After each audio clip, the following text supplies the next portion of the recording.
તો તમારા બધાનું સ્વાગત છે. હરે કૃષ્ણ બધાને. શ્રી શ્રી રાધા ગોવિંદા મંદિર ઇસ્કોન મેંગલુરુ તરફથી હું તમારા બધાનું હાર્દિક સ્વાગત કરું છું. આજનો અધ્યાય 10 વિભૂતિ યોગ. તો આપણે મંગલતાને વધાવી અને આરંભ કરીએ. ઓમ અજ્ઞાનતિમિરાન્ધસ્ય જ્ઞાનાંજન શલાકયા ચક્ષુરુન્મિલિतं येन તસ્मै શ્રી ગુરવે નમઃ. श्री चैतन्य मनोभीष्टं स्थापितं येन भूतले स्वयं रूप कदा मह्यं ददाति स्वपदान्तिकं. वन्देऽहं श्रीगुरो श्रीयुतपदकमलं श्रीगुरुन् वैष्णवांश्च श्रीरूपं साग्रजातं सहगण रघुनाथान्वितं तं सजीवं साद्वैतं सावधूतं परिजनसहितं कृष्ण चैतन्य देवं श्रीराधा कृष्णपादान् सहगण ललिता श्रीविशाखान्वितांश्च. हे कृष्ण करुणा सिन्धो दीनबन्धो जगत्पते गोपेश गोपिका कान्त राधाकान्त नमोस्तुते.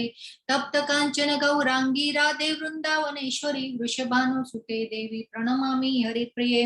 वाञ्छाकल्पतरुभ्यश्च कृपा सिन्धुभ्य एव च पतितानां पावनेभ्यो वैष्णवेभ्यो नमो नमः.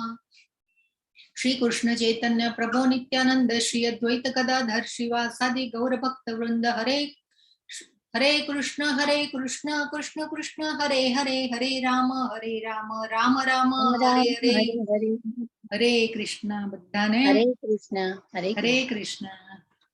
ओके हरे कृष्ण माताजी. हरे कृष्ण हरे कृष्ण हरे कृष्ण हरे कृष्ण. तो આજનો અધ્યાય ખૂબ સરસ. પરમેશ્વરનું ઐશ્વર્ય 10મો અધ્યાય. 9મા અધ્યાયમાં આપણે ખૂબ સરસ રીતે જાણી ગયા ભગવાને આપણને શું કહેલું. આજનો અધ્યાય પરમેશ્વરનું ઐશ્વર્ય. બીજા બધા આચાર્યોએ વિભૂતિ યોગ આપ્યો છે અને આપણા શીલા પ્રભુપાદ આચાર્ય જે છે એમને પરમેશ્વરનું ઐશ્વર્ય વિભૂતિ. વિભૂતિ એટલે શું? હરે કૃષ્ણ હરે કૃષ્ણ. વિભૂતિનો અર્થ શું થાય? નામમાં જ આપેલું છે એનો અર્થ. હરે કૃષ્ણ. વિભૂતિનો અર્થ શું થાય? વિભૂતિ એટલે શું? જેમનામાં વિશેષ ગુણ હોય, જેમનામાં વિશિષ્ટ શક્તિઓ હોય તેને વિભૂતિ કહેવામાં આવે છે. યસ, ખૂબ સરસ માતાજી. ઓકે, તો આપણે લેવલ 1માં પણ જાણી ગયા હતા. બીજા અધ્યાયમાં ભગવાનની અનુભૂતિના તબક્કાઓ જોયા હતા અને ભગવાનનું ઐશ્વર્ય, ભગવાનના ઐશ્વર્ય વિશે પણ જાણ્યા હતું. તો કયા કયા ઐશ્વર્યો છે ભગવાનના? 6 ઐશ્વર્યો છે. હરે કૃષ્ણ. 6 ઐશ્વર્યો આપણે લેવલ 1માં પણ જાણી ગયા છે ને આપણે લેવલ 2માં પણ આપણે એનો બધું ચર્ચાઓ કરી હતી. બીજા અધ્યાયમાં ભગવાનની આપણે 2 રીતે વ્યાખ્યા જોઈ હતી. ભગવાનની અનુભૂતિના તબક્કા જોયા હતા, 3 તબક્કા હતા, અને ભગવાનને ના ઐશ્વર્યોને જાણ્યા હતા. 6 ઐશ્વર્યો કયા કયા હતા? કોણ કહેશે? હરે કૃષ્ણ. કોઈનો હેન્ડ રેઝ છે? આપણે આગળ શીખતા જઈએ એમ પાછળનું આપણે ભૂલતા નહીં જવાનું. આપણે બધું યાદ રાખવાનું, થોડું થોડું નોટ બનાવવાની, આપણે ભગવદ્ ગીતા સાથે લઈને બેસવાની. તો આપણે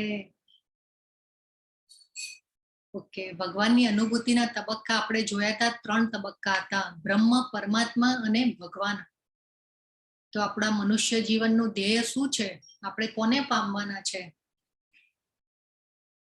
ભગવાનની અનુભૂતિના તબક્કા. આપણો તો આપણે મૂળભૂત રૂપે જે વ્યક્તિ રૂપે ભગવાન છે ત્યાં જવાનું છે, એમની પાસે જવાનું છે, ગોલોક ધામમાં જવાનું છે. નહીં કે આપણે બ્રહ્મમાં ભળી જવાનું, શૂન્યમાં ભળી જવાનું, પ્રકાશમાં ભળી જવાનું. પણ ભગવાન વ્યક્તિ રૂપે છે, હાજર છે, અને એમની પાસે પહોંચવાનું છે. આપણા મનુષ્ય જીવનનો ધ્યેય શું હોવો જોઈએ? ગોલોક ધામ પહોંચવાનું છે. અને ભગવાનના 6 ઐશ્વર્યો આપણે જોયા હતા. કોઈને યાદ આવ્યા હોય તો કયો? હરે કૃષ્ણ. 6 ઐશ્વર્ય જોયા હતા આપણે. કયા કયા હતા અને એની વ્યાખ્યા કોણે કરેલી હતી? વિષ્ણુ પુરાણમાં કરેલી હતી, પરાશર મુનિએ કરેલી હતી. પરાશર મુનિ કોણ હતા એ પણ આપણે જાણી ગયા હતા.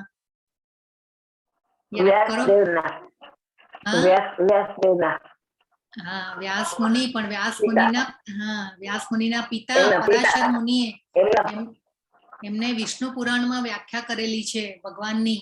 અને 6 ઐશ્વર્યો બતાવેલા ભગવાનમાં સુંદરતા, સમૃદ્ધિ, ખ્યાતિ, ત્યાગ, જ્ઞાન અને યશ. તો આ 6 ઈશ્વર્યો ભગવાનના આપણે જાણી ગયા હતા. 6 ઈશ્વર્યોને આપણે ભૌતિક જગતમાં જોઈએ છીએ કે ભગવાનના કોઈનું, એટલે આપણે આ ભૌતિક જગતમાં કોઈની પાસે કોઈ એકાદ બે કોઈ એવું હોય ઐશ્વર્ય, પણ ભગવાન કેવા છે? 6 ઐશ્વર્યો ધરાવે છે. ત્યાગ. તો આપણે આ 6 ઐશ્વર્યોની ખૂબ સુંદર રીતે ચર્ચા કરીએ છીએ. આજનો કાલથી આપણું લેવલ 1 પણ ચાલુ થયું. આજના બીજા અધ્યાયમાં પણ આજે ખૂબ સરસ રીતે સુંદર રીતે ભગવાનના ઈશ્વર્યોને પણ આપણે લેવલ 1 માં પણ આપણે ચર્ચા કરીએ છીએ. ઓકે, ચલો આપણે વિભૂતિ એટલે ઐશ્વર્ય. તો વિભૂતિ, ઐશ્વર્ય આપણે 9મા અધ્યાયમાં છેલ્લો શ્લોક જોયો તો, મન મના ભવ મદ ભક્તો મધ્યાજી મામ નમસ્કરું મામ વૈશ્યસી યુક્તવૈ મહાત્માનમ મત પરાયણઃ. એટલે ભગવાને આનો મીનિંગ શું થાય કે તારા મનને મારા નિત્ય ચિંતનમાં પરોવી દે, મારો ભક્ત થા, મને નમસ્કાર કર અને મારી જ પૂજા કર, એવું ભગવાને કીધેલું હતું. એ રીતે મારા આમાં સંપૂર્ણ રીતે તન્મય થઈને તું નક્કી મને પ્રાપ્ત કરીશ, એવું ભગવાને છેલ્લા શ્લોકમાં કહી દીધેલું આપણને. તો આ 10મા અધ્યાયમાં ભગવાન હવે એમના વધારે ઐશ્વર્યો જણાવી રહ્યા છે અર્જુનજીને. ભગવાનની પણ ઈચ્છા છે કે હજી વધારે ઐશ્વર્ય મારા વિશે જાણે અર્જુનજી, અને એમનું અજ્ઞાન દૂર થાય, એમની શંકાઓ દૂર થાય, અને એટલે ગૂઢ જ્ઞાન હજી પણ વધારે આપવા જ માટે જઈ રહ્યા છે ભગવાન. ડે બાય ડે અધ્યાય ભગવાન જ્ઞાનને હાયર એન્ડ હાયર કરતા જાય છે. તો 4થા અધ્યાયમાં ભગવાને એમના સ્વરૂપનું દર્શન કરાવેલું.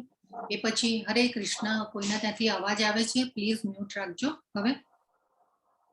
તો 4થા અધ્યાયમાં સ્વરૂપનું દર્શન કરાવ્યું. 7મા અધ્યાયમાં ભગવાને એમની શક્તિઓનો પરિચય કરાવ્યો આપણને, પરાશક્તિ, અપરાશક્તિ આપણે જોઈ ગયા.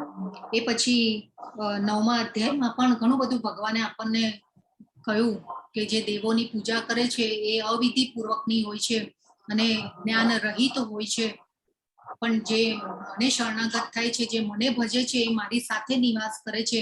ખૂબ બધું ભગવાને ખૂબ સરસ રીતે સમજાવ્યું આપણને 9મા અધ્યાયમાં. અને એટલે હવે આ અધ્યાયમાં હવે ભગવાનમાં મનને સ્થિર કેવી રીતે કરવું. જેમ જેમ આપણે ભગવાનનું ઐશ્વર્ય જાણતા જઈશું, એમ એમ ભગવાનમાં આપણે મનને સ્થિર કરતા જશું, અને આ સ્થિર થશે ભગવાનમાં મન, ત્યારે આપણને ભાવ અને પ્રેમ આવશે ભગવાન પ્રત્યે. હરે કૃષ્ણ. કોઈને ત્યાંથી અવાજ આવે છે, પ્લીઝ નોટ રાખજો. પૂજન પ્રભુ જરા પ્લીઝ જોજો ને કોના ત્યાંથી અવાજ આવી રહ્યો છે.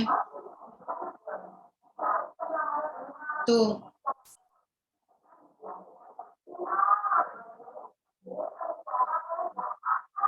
નવમા અધ્યાયનો આ જે છેલ્લો શ્લોક હતો, અને આ છેલ્લા શ્લોકમાં તો ઐશ્વર્યનું ભગવાન હવે આજે 10મા અધ્યાયમાં એમના ઐશ્વર્યનું વર્ણન કરવાના છે. તો 9મા અધ્યાયનું તારણ એ હતું ભગવાન પર મનને કેન્દ્રિત કરી અને એમના શુદ્ધ ભક્ત બનવું જોઈએ, એવું આપણે ભગવાને આપણને સમજાવ્યું હતું કે ભગવાનને શરણાગત થશું તો આપણે ભગવાનમાં મન એકાગ્ર કરીશું, અને આપણે શરણાગત જેટલા વધારે થશું ભગવાનની સાથે નિવાસ કરીશું. તો એ ભગવાને આપણને સમજાવ્યું. 10મા અધ્યાયમાં હવે ભગવાન કૃષ્ણના, એટલે ભગવાન ઐશ્વર્યનું વર્ણન કરશે, અને એમના ઉપર ધ્યાન કેન્દ્રિત કરવાથી, એમનું વિશે સાંભળવાથી ભક્તિમાં આપણો વધારો થશે. એટલે ભગવાન આપણને ઐશ્વર્ય બતાવવાના છે આ અધ્યાયમાં. આ અધ્યાયનું એટલે પણ બીજી રીતે મહત્વ છે કે હરે કૃષ્ણ. પન્ના માતાજી પ્લીઝ તમે મ્યુટ રાખજો, તમારું માઇક મ્યુટ કરજો. અવાજ આવી રહ્યો છે, બીજા બધાના માઇક ઓફ છે. ઓકે. તો 8 થી 11 અધ્યાય, 8 થી 11 શ્લોક જે છે એ ચતુશ્લોકી ગીતા કહેવામાં આવે છે આ અધ્યાયનું. તો એનું પણ આપણે મહત્વ જોઈશું. અને 12 થી 42 શ્લોકમાં ભગવાન અર્જુનજી જે છે એ આ જ્ઞાનનો સ્વીકાર કરે છે. જે ભગવાને જે વિભૂતિઓનું વર્ણન કરશે એનો સ્વીકાર કરી અને હજી વધારે ને વધારે ભગવાનને કહેવા માટે વિનંતી કરશે આ અધ્યાયમાં. તો આપણે જોઈએ. તો પહેલો શ્લોક છે, પૂર્ણ પુરુષોત્તમ પરમેશ્વર બોલ્યા, હે મહાબાહુ અર્જુન, વળી સાંભળ, તું મારો પ્રિય સખા છે, તેથી હું તારા હિતાર્થે એવું જ્ઞાન પ્રદાન કરીશ કે જે મેં અગાઉ સમજાવેલા જ્ઞાનથી શ્રેષ્ઠ હશે. હરે કૃષ્ણ. પ્લીઝ મ્યુટ રાખજો માઇક. પન્ના માતાજી તમારો માઇક મ્યુટ કરજો. મ્યુટ જ છે, મારું મ્યુટ જ છે. મ્યુટ નથી માતાજી, અહીંયાથી હું જોઈ રહી છું, એટલા માટે હું તમને કહી રહી છું. મ્યુટ જ કરીશું મેં. Anyways okay. તો ભગવાને બોલ્યા કે હે મહાબાહુ અર્જુન, જો અહીંયા ભગવાનની આપણે ભગવાન છે ને ડે બાય ડે જ્ઞાનની ગરિમાને હાયર એન્ડ હાયર કરતા જાય છે, અને સાથે સાથે અર્જુનજીનું મોરલ પણ વધારતા જાય છે. હરે કૃષ્ણ. પૂજન પ્રભુ જરા પ્લીઝ જોજો ને, મેં તમને કોર્સ બનાવ્યા છે. આઈ થિંક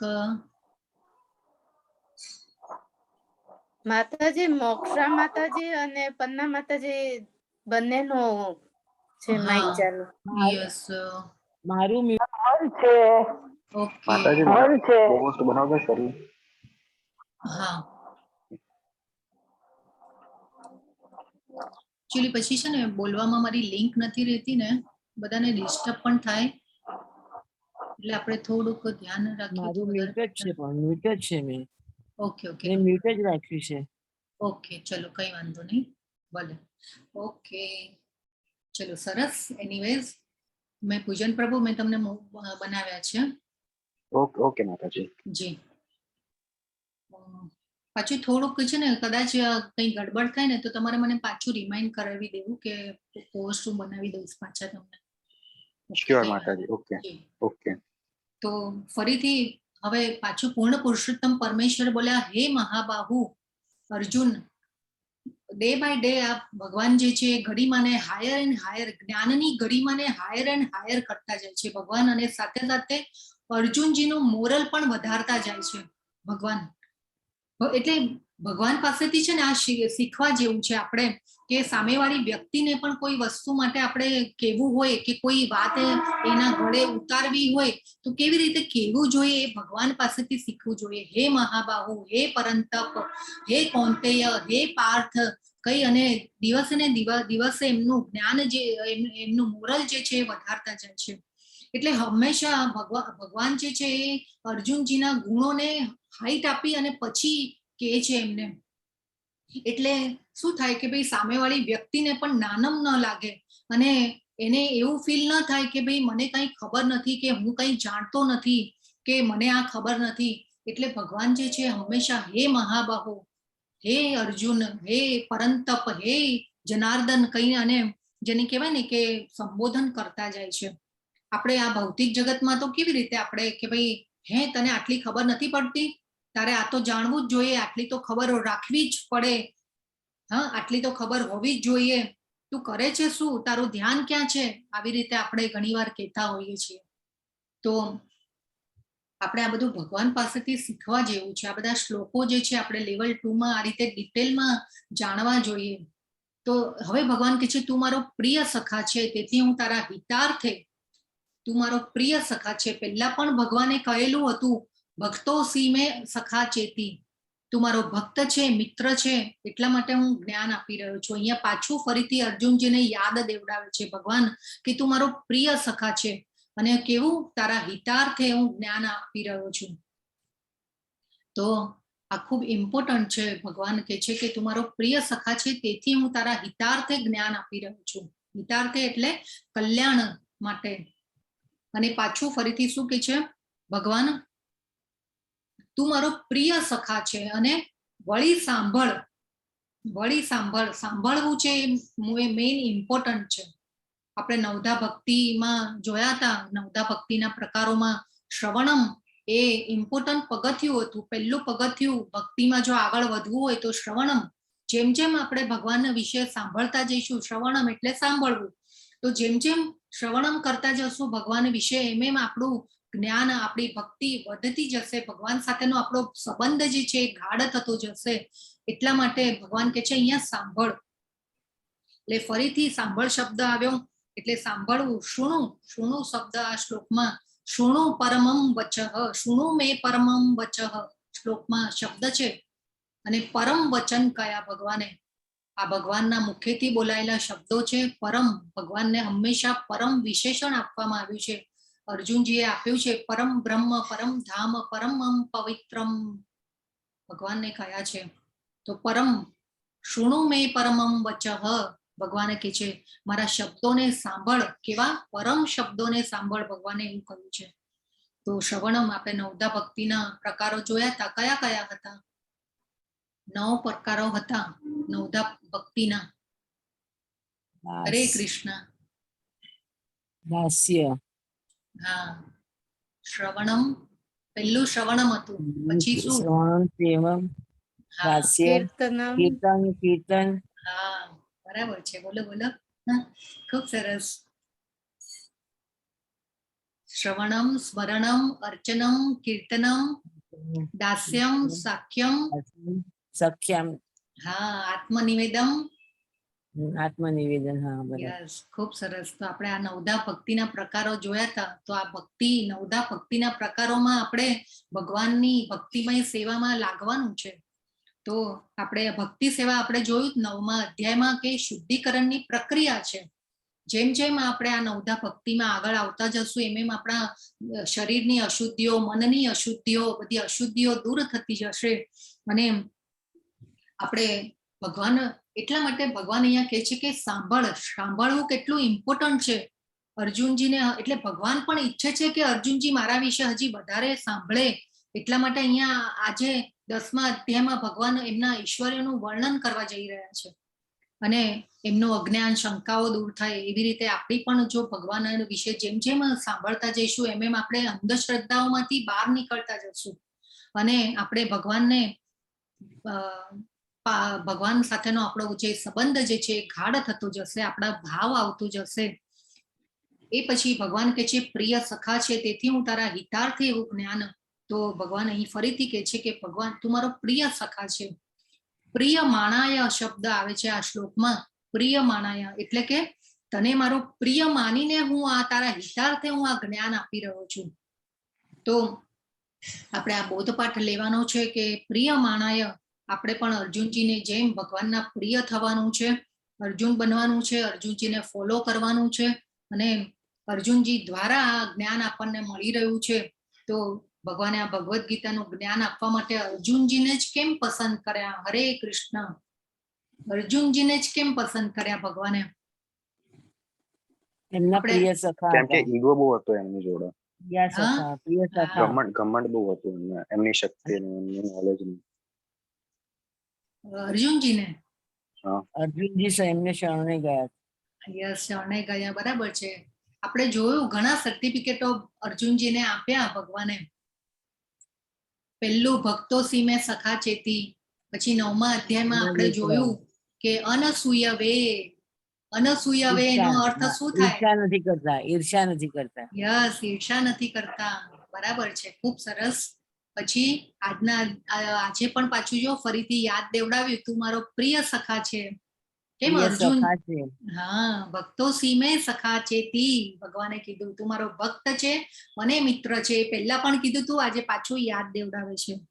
તો 9મા અધ્યાયમાં પણ કીધું અર્જુનજીમાં ઘમંડ જરા પણ નહોતો. અર્જુનજીએ ભગવાને કેમ આ ભગવદ્ ગીતાનું જ્ઞાન આપવા માટે તો આ બધું યાદ રાખવાનું છે. આપણે થોડો ઘરે પણ અભ્યાસ કરીએ, આપણી જાતે બધું રેકોર્ડિંગ પાછું ફરીવાર સાંભળીએ, રિપીટ કરીએ. આ ક્લાસ જેમ જેમ તમે રિપીટ કરતા જશો ને, લેવલ 1 પણ પાછું રિપીટ કરો, લેવલ 2 રિપીટ કરો, તો આ બધું જ્ઞાન જે છે આપણે અંદર ઉતરતું જાય, આત્મસાત કરતા જઈએ, પ્રેક્ટિકલ વ્યવહારુ જ્ઞાનમાં આપણે એપ્લાય કરતા જઈએ. તો ભગવાન કહે છે હું તારા હિતાર્થે એવું જ્ઞાન પ્રદાન કરીશ. કે હિતાર્થી એટલે તારા કલ્યાણ માટે. તો આપણે એ પણ 2 શબ્દો જોયા હતા કલ્યાણ માટે. કયા શબ્દો હતા? કોઈને યાદ છે? યચ્છ્રેય નિશ્ચિતમ બ્રૂહિ તન્મે. શ્રેય અને પ્રેય એટલે શું? હરે કૃષ્ણ. ચલો, કોણ કહેશે શ્રેય અને પ્રેય? એટલે બહુ લાંબુ. હા, શ્રેય અને પ્રેય. ઓકે, કલ્યાણકારી. પણ કલ્યાણકારી કેવું હોય? લોંગ ટર્મ બેનિફિટ હોય એમાં. તો ભગવાન એવું કહે છે કે લોંગ ટર્મ એટલે અર્જુનજી કહે છે કે ભાઈ મારા માટે હિતકારી હોય એવું કહો, પણ કેવું લોંગ ટાઈમ બેનિફિટ મળી રહે એવું મને કહો. તો પ્રિય માણાય શબ્દ જે આ છે, શબ્દનો આ શ્લોકનો શબ્દ છે એ પણ ખૂબ ઇમ્પોર્ટન્ટ છે. અહીંયા શ્લોક નથી, સ્લાઇડમાં નથી, પણ ભગવદ્ ગીતામાં તમે જોઈ શકશો. તો એવી રીતે ભગવાનના આપણે પ્રિય બનવાનું છે. અને એક પાછો બોધપાઠ એમાંથી પ્રિય માણાયામાંથી એ પણ લેવાનો છે કે એ શબ્દ ખૂબ ઇમ્પોર્ટન્ટ છે. આપણા માતા પિતા, આપણા ગુરુ, આપણા પ્રિયજનો આપણને પ્રિય માની અને આપણને કોઈ એડવાઇસ આપતા હોય, કોઈ સલાહ આપતા હોય, તો એને પણ આપણે જેને કહેવાય ને કે સાંભળવી જોઈએ, ઇગ્નોર ન કરવું જોઈએ. આ બધા શ્લોકોમાંથી છે ને આવા બધા નાના નાના પાઠ ઘણા શીખવાના છે કે આપણે આવી વાતોને આપણા માતા પિતા, ગુરુ, પ્રિયજનોની વાતોને આપણે સાંભળવી જોઈએ, એડવાઇસ સલાહ આપતા હોય એને સાંભળવી જોઈએ, ઇગ્નોર ન કરવું જોઈએ. કેમ કે આ બધા પાસે એમના અનુભવોનું, એમના એક્સપિરિયન્સનું ભાથું હોય છે, એટલે એ આપણને સાચી સલાહ આપતા હોય છે અને એ આપણા માટે હિતકારી હોય છે. એટલે એ આપણે જરૂરથી સાંભળવી જોઈએ એ સલાહને અને અવગણવી ન જોઈએ. તો આ એનો બોધપાઠ છે. હંમેશા ઘણીવાર માણસ પાસે નોલેજ કરતા એક્સપિરિયન્સનું ભાથું અને એક્સપિરિયન્સથી શીખતા હોય છે માણસો. ઘણીવાર આપણે જોઈએ કે ઘણા ભણેલા હોય, ડિગ્રીઓ હોય, નોલેજ હોય, પુસ્તકીય જ્ઞાન હોય, પણ જેને કહેવાય ને કે વ્યવહારુ જ્ઞાન ન હોય. આપણે નથી કહેતા ઓલા ભણ્યો પણ ગણ્યો નહીં. તો ઘણીવાર ઘણાને પુસ્તકોનું જ્ઞાન હોય પણ પ્રેક્ટિકલ વ્યવહારુ જ્ઞાન ન હોય, એના માટે આ કહેવત વપરાતી હોય છે. તો આ રીતે આપણે પ્રિય માણાય આપણે શબ્દ બહુ ઇમ્પોર્ટન્ટ છે. એ પછી ભગવાન આપણા પિતા છે. ભગવદ્ ગીતાનું તો જ્ઞાન જરૂરથી આપણે ભગવાનના આપણે પ્રિય છીએ, એટલા માટે ભગવાને આપણને આ જ્ઞાન આપ્યું છે અને એનો આપણે શંકા વગર સ્વીકાર કરી અને આ જ્ઞાનને સ્વીકારી અને પછી આપણે ભક્તિમાં આગળ વધવાનું છે. અને ધ્યાનથી સાંભળવું એ ખૂબ ઇમ્પોર્ટન્ટ છે. ધ્યાનથી સાંભળવું ને એ પણ એક કળા છે. ધ્યાનથી સાંભળવા જેને કહેવાય ને કે સાંભળવાની પણ ઘણી 4 પ્રક્રિયાઓ છે. એક છે એટેન્ટિવ લિસનિંગ, એટલે કે જેને કહેવાય ને કે ધ્યાનપૂર્વક સાંભળવું. એ પછી છે ઇમોશનલ એમ્પેથેટિક લિસનિંગ, તો આપણે કે લાગણીપૂર્વક સાંભળવું. એ પછી ત્રીજી છે ઇગ્નોર લિસનિંગ. આપણે ઘણીવાર કહીએ ને કે ભાઈ આંખ આડા કાન કરે છે આ માણસ. એવું નથી. આપણે ઘણીવાર કહેવત જો અહીંયા બધી ભગવદ્ ગીતામાંથી કહેવતો ક્યાંથી આવી હશે? તો આ ભગવદ્ ગીતામાંથી ઘણા એવા અનુભવી વ્યક્તિઓ હશે એને આવી રીતે બનાવી હશે. તો ઇગ્નોર લિસનિંગ, આપણે નથી કહેતા આંખ આડા કાન કરવા, એટલે ઇગ્નોર લિસનિંગ થયું. પછી સિલેક્ટિવ લિસનિંગમાં આપણે શું સાંભળવું છે ને આપણે કયું સાંભળવું જોઈએ એ આપણે નક્કી કરવું જોઈએ. તો સિલેક્ટિવ લિસનિંગ, આજકાલ ઘણું બધું સાંભળવાનું અલગ અલગ જાતનું ભૌતિક જગતમાં ઘણું બધું હોય છે, પરંતુ સિલેક્ટિવ લિસનિંગ આપણે શું સાંભળવું જોઈએ એ આપણે નક્કી કરવાનું છે ભગવદ્ ગીતાનું જ્ઞાન લઈને. તો જેમ જેમ આપણે ભગવાનની લીલાઓનું, ભગવાનના નામ, રૂપ, ગુણ, લીલાઓનું જેમ જેમ સાંભળતા જઈશું, આ સિલેક્ટિવ લિસનિંગ કહેવાય. તો જેમ જેમ આપણે સાંભળતા જઈશું એમ એમ આપણી અશુદ્ધિઓ દૂર થતી જશે. એટલે છેલ્લે કયું ભગવાને આપે કે આ જ્ઞાન શ્રેષ્ઠ છે, એટલે પહેલા આપેલા જ્ઞાન કરતા પણ શ્રેષ્ઠ છે. આ અહીંયા આપણને છેલ્લે કીધું કે સમજાવેલા જ્ઞાનથી પણ શ્રેષ્ઠ હશે અગાઉ. તો આ 4થો અધ્યાય, 7મો અધ્યાય અને 9મો અધ્યાય, એ 3 અધ્યાય એવા છે કે ભગવાને સામે ચાલીને અર્જુનજીને જ્ઞાન આપ્યું છે. બાકી બધામાં કેવું છે કે ભાઈ અર્જુનજી પ્રશ્નો પૂછે અને ભગવાને એના જવાબો આપ્યા છે. પહેલા અધ્યાયમાં એવું હતું કે અર્જુનજીના ન લડવાના કારણો હતા અને બીજા અધ્યાયમાં એના જવાબો આપ્યા હતા ભગવાને. પછી 3જો અને 5મો અધ્યાય કર્મયોગ પણ એવી રીતે પ્રશ્નોના જવાબ થકી ભગવાને જ્ઞાન આપેલું છે. પણ 7મો, 9મો અને 10મો અધ્યાય કેવો છે કે ભગવાને સામે ચાલીને જ્ઞાન આપ્યું છે. 4થો અધ્યાય હતો દિવ્ય જ્ઞાન, 7મો અધ્યાય જ્ઞાન વિજ્ઞાન યોગ, 9મો અધ્યાય આપણે જોઈ ગયા પરમ ગુહ્ય જ્ઞાન, રાજ વિદ્યા અને રાજ ગુહ્ય જ્ઞાન કીધેલું 9મા અધ્યાયમાં ભગવાને જ્ઞાનને. અને 3 વિભાગો પણ પાડ્યા હતા, ગુહ્ય, ગુહ્યતમ અને ગુહ્યતર. તો આપણે એ પણ જોઈ ગયા. એટલે જ્ઞાનના રિલેટેડ અધ્યાયો છે આ 7, 9 અને 10. તો ભગવાનની ઈચ્છા છે કે અર્જુન વધારે સાંભળે અને જાણે. બીજો અને 3જા શ્લોકમાં ભગવાન કહે છે મારી ઉત્પત્તિ કે ઐશ્વર્યને ન તો દેવગણ જાણે છે અને ન તો મહર્ષિઓ જાણે છે, કારણ કે હું જ સર્વથા દેવો તથા મહર્ષિઓનો સ્તોત્ર છું. 9મા અધ્યાયમાં ભગવાને કહી દીધું કે જે દેવોની પૂજા કરે છે એ પરોક્ષ રીતે મારી જ પૂજા કરે છે, પરંતુ એ અવિધિ પૂર્વકની હોય છે અને એ જ્ઞાન રહિત હોય છે, એટલે કે એ અજ્ઞાન છે આપણું. એ રીતે ભગવાને આપણને ખૂબ સરસ રીતે 9મા અધ્યાયમાં ભગવાન આપણે જાણ્યું. તો અહીંયા ભગવાને કહે છે કે મારી ઉત્પત્તિ કે ઐશ્વર્યને ન તો દેવગણ જાણે છે અને ન તો મહર્ષિઓ જાણે છે. તો આપણે પણ જો કેવી રીતે કે ભાઈ આપણા પિતા હોય તો આપણે કેવી 1 કે 2 પેઢીને જાણતા હોઈએ કે ભાઈ આપણને 1 કે 2 પેઢીના દાદાઓનું નામ ખબર હોય, બાકી આપણે એમનો જન્મ, એમનો ઉછેર કઈ રીતે થયો એ બધું આપણે બહુ ન જાણતા હોઈએ. આપણે કોઈ આપણા પિતા કે આપણા દાદા કોઈ આપણને જણાવે ત્યારે આપણને ખબર પડે. એટલે એ રીતે અહીંયા પણ ભગવાન એવું કહે છે. હવે આપણને કેવા કે આપણા દાદા, એના દાદા, એમના પણ પિતા, એમના પણ પિતા, એમના પણ પિતા, એનો કોઈ જેને કહેવાય ને કે જન્મ, ઉછેર કે એ લોકો કેવી રીતે મોટા નાના થયા એ બધું આપણને ખબર હોય નહીં. એવી રીતે અહીંયા ભગવાન પણ કહે છે કે મારી ઉત્પત્તિ કે ઐશ્વર્યને ન તો દેવગણ જાણે છે ન તો મહર્ષિઓ જાણે છે, કારણ કે હું જ સર્વથા દેવો તથા મહર્ષિઓનો સ્તોત્ર છું. તો ભગવાને પહેલા પણ કહ્યું હતું કે હવે આ બધું જો દેવો અને મહર્ષિઓ નથી જાણતા તો આપણે તો જેને કહેવાય ને કે પૃથ્વી ગ્રહના મનુષ્યો છીએ, તો આપણે તો કેવી રીતે જાણી શકવાના ભગવાનને? પણ ભગવાને ભગવદ્ ગીતામાં રસ્તો બતાવ્યો. ભગવાનને કોણ જાણી શકે? હરે કૃષ્ણ. ભગવાનને કોણ જાણી શકે? આપણે આ ભક્તિ યોગ ચાલી રહ્યો છે, 7 થી 12 અધ્યાય ભક્તિ યોગ છે. તો કોના ઉપર મહત્વ મૂક્યું છે ભગવાને? કોના ઉપર ભાર મૂક્યો છે ભગવાને? માત્ર ને માત્ર તેમનું શરણું સ્વીકારીને ભક્તિ કરે. યસ, ખૂબ સરસ. ને એને શું કહેવાય? ભક્ત કહેવાય. શુદ્ધ ભક્ત બનવાનું છે આપણે. યસ, ખૂબ સરસ માતાજી. તો આપણે ભક્ત બનવાનું છે. ભગવાને કીધું કે ભક્ત જ મને જાણી શકે છે. પછી ત્રીજા શ્લોકમાં ભગવાન કહે છે મનુષ્યમાં માત્ર તે જ મોહરહિત અને સમસ્ત પાપોથી મુક્ત હોય છે જે મને અજન્મા, અનાદિ તથા સર્વ ગ્રહ મંડળોના સ્વામી તરીકે જાણે છે. તો જે આ ભગવાનની દિવ્ય પ્રકૃતિને જાણી લે છે એ જ મનુષ્ય હંમેશા મોહરહિત અને સમસ્ત પાપોથી મુક્ત હોય છે. તો ભગવાનના જન્મ અને કર્મો દિવ્ય છે.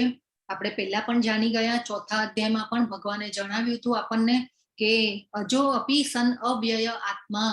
ભગવાને કીધું હતું હું અજન્મા છું, હું અવ્યય એટલે કે અવિનાશી છું. અને અત્યારે પણ જો અહીંયા આ ત્રીજા શ્લોકમાં પણ ભગવાન અહીંયા કહે છે કે યો મામમ અજમ અનાદિમ ચ. હું પાછું ફરીથી ભગવાન આપણને યાદ દેવડાવે છે. આપણે કેવું સ્કૂલમાં ભણતા ને ત્યારે પેપરમાં કોઈ ક્વેશ્ચન આન્સર આવતા હોય તો આપણને આપણે કેવું આઈએમપી મોસ્ટ ઇમ્પોર્ટન્ટ ક્વેશ્ચન એવું આપણે જરા થોડું કંઈક લખીને રાખતા. તો એવી રીતે ભગવાન પણ અહીંયા વારે વારે આપણને યાદ દેવડાવે છે કે આ બધા ઇમ્પોર્ટન્ટ શ્લોકો છે આપણા માટે, કે ભગવાનને સમજવાના છે. અને આવી ભગવાનની મહાનતાને જેમ જેમ આપણે સમજતા જઈશું એમ એમ આપણે ભગવાનના ભક્ત બનતા જશું. તો ભગવાને કીધું તું અજો અપી સન અવ્યય આત્મા પ્રકૃતિ સ્વામ અધિષ્ઠાય. પ્રકૃતિનો હું અધિષ્ઠાતા છું. 4થા અધ્યાયમાં આપણને ભગવાને કહી દીધું તું જન્મ કર્મ ચ મે દિવ્યમ એવમ યો વ્યક્તિ તત્વતઃ. એ બધું આપણને જાણી ગયા. ત્યક્ત્વા દેહમ પુનર્જન્મ નૈતિ મામેતિ સોર્જુન. કે જે મારી આ દિવ્ય પ્રકૃતિને જાણી લે છે એ પુનર્જન્મ પામતા નથી, એવું આપણે જાણી ગયા. તો બાજુમાં ચિત્ર છે, જો દેવકી માતાનું ચિત્ર છે, ખૂબ સરસ. અને ગર્ભવતી હતા ત્યારે જે દેવો અને દેવતાઓ પણ બધા એમને મળવા આવતા. એકચ્યુઅલી દેવકી માતા બહુ ગભરાતા હતા. બહુ કથા છે સરસ. સાક્ષાત પૂર્ણ પુરુષોત્તમ પ્રગટ થવાના હતા એટલે બધા દેવો, મહર્ષિઓ, ઋષિઓ તેમના દર્શને આવે છે અને સ્તુતિ પણ કરે છે ભગવાનની. ખૂબ સુંદર કથા છે. આપણે 5-10 મિનિટમાં ટાઈમ છે, થોડો 5-10 મિનિટમાં હું તમને જણાવું તો તમને આનંદ આવશે. ભગવાનની લીલા ભાગવતમમાં છે, ભગવાનની કેવી રીતે પ્રગટ થયા ભગવાન. તો સૌ પ્રથમ ભગવાન જેને કહેવાય ને કે વસુદેવજીના મનમાં સમગ્ર જગતના નાથ તરીકે ભગવાન પ્રવેશ કરે છે. વસુદેવજીના મનમાં આપણે અહીંયા ભૌતિક જગતમાં બાળકનું ઉત્પન્ન થાય તો આપણે કેવી રીતે થાય છે આપણને ખ્યાલ છે કે વીર્યનું અંદર ગર્ભાધાન થાય અને બીજ ને બે જોડાય પછી બાળકનો જન્મ થાય. પરંતુ ભગવાન માટે આ બધું જેને કહેવાય ને કે ભગવાન તો અસામાન્ય લીલાઓ કરે છે, ભગવાન માટે આ બધું જરૂરી નથી. તો ભગવાન વસુદેવજીના મનમાં પ્રગટ થાય છે, એ પછી દેવકીજીના હૃદયમાં પોતાનું સ્થાન ગ્રહણ કરે છે અને ભગવાન તેમની અચિંત્ય શક્તિથી કોઈ પણ રીતે પ્રગટ થઈ શકે છે. તો ભગવાન વસુદેવના શરીરમાંથી દેવકીજીના શરીરમાં પ્રવેશ કરે છે. આ બધી ભાગવતમમાં લીલા છે એ હું તમને જણાવી રહી છું, બહુ શોર્ટમાં અહીંયા જણાવી રહી છું. એટલે આ રીતે દેવકીજી અદ્વિતીય અને સર્વ કારણોના કારણ એવા ભગવાનના નિવાસનું સ્થાન બને છે. હવે એક બાજુ એવું થાય છે કે નારદજી વિચારે છે કે જો આ કંસનો પાપનો ઘડો ભરાશે નહીં ત્યાં સુધી ભગવાન પ્રગટ થશે નહીં.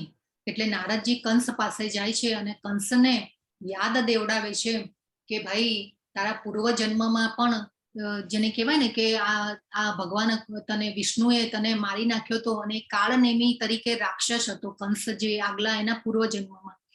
એટલે એના બધું પૂર્વ જન્મનું પણ યાદ કરાવે છે. અને ઓલી આકાશવાણી થયેલી હતી એ પણ યાદ દેવડાવે છે કે તારી આકાશવાણી 8મો બાળક કૃષ્ણ, જે 8મું બાળક આવશે દેવકીનું, એ તને મારવાનું છે. હવે સૌ પ્રથમ કેવું થાય છે કે આગલા જે બાળકો થાય છે વસુદેવજીને, ત્યારે વસુદેવજીને એ કંસ પાછા સોંપી દે છે બાળકોને કે ભાઈ મારું તો 8મું બાળક વધ કરવાનું છે. એટલે આગલા જે બાળકો હોય છે એને પાછા સોંપે છે વસુદેવજીને. પરંતુ નારદજીને એમ થાય છે કે ભાઈ જો આ પાપનો ઘડો ભરાશે નહીં ત્યાં સુધી ભગવાન પ્રગટ થશે નહીં. એટલે કંસને પાછા આવી અને કહે છે કે ભાઈ આ તો કૃષ્ણ જે 8મું બાળક છે, પણ એ જેને કહેવાય ને કે બધું યાદ દેવડાવે છે અને કંસને આ બધું કહી અને પછી એટલે કંસ શું કરે છે કે ભાઈ એને ગુસ્સો આવે છે અને ક્રોધે ભરાય છે. આસુરી વૃત્તિનો તો હતો જ કંસ, એટલા માટે કંસ પછી કે છે કે ભાઈ હવે તો 8મું બાળક શું, કોઈ પણ કૃષ્ણ હોઈ શકે છે, કોઈ પણ બાળકમાંથી કૃષ્ણ આવીને મારો વધ કરી દેશે.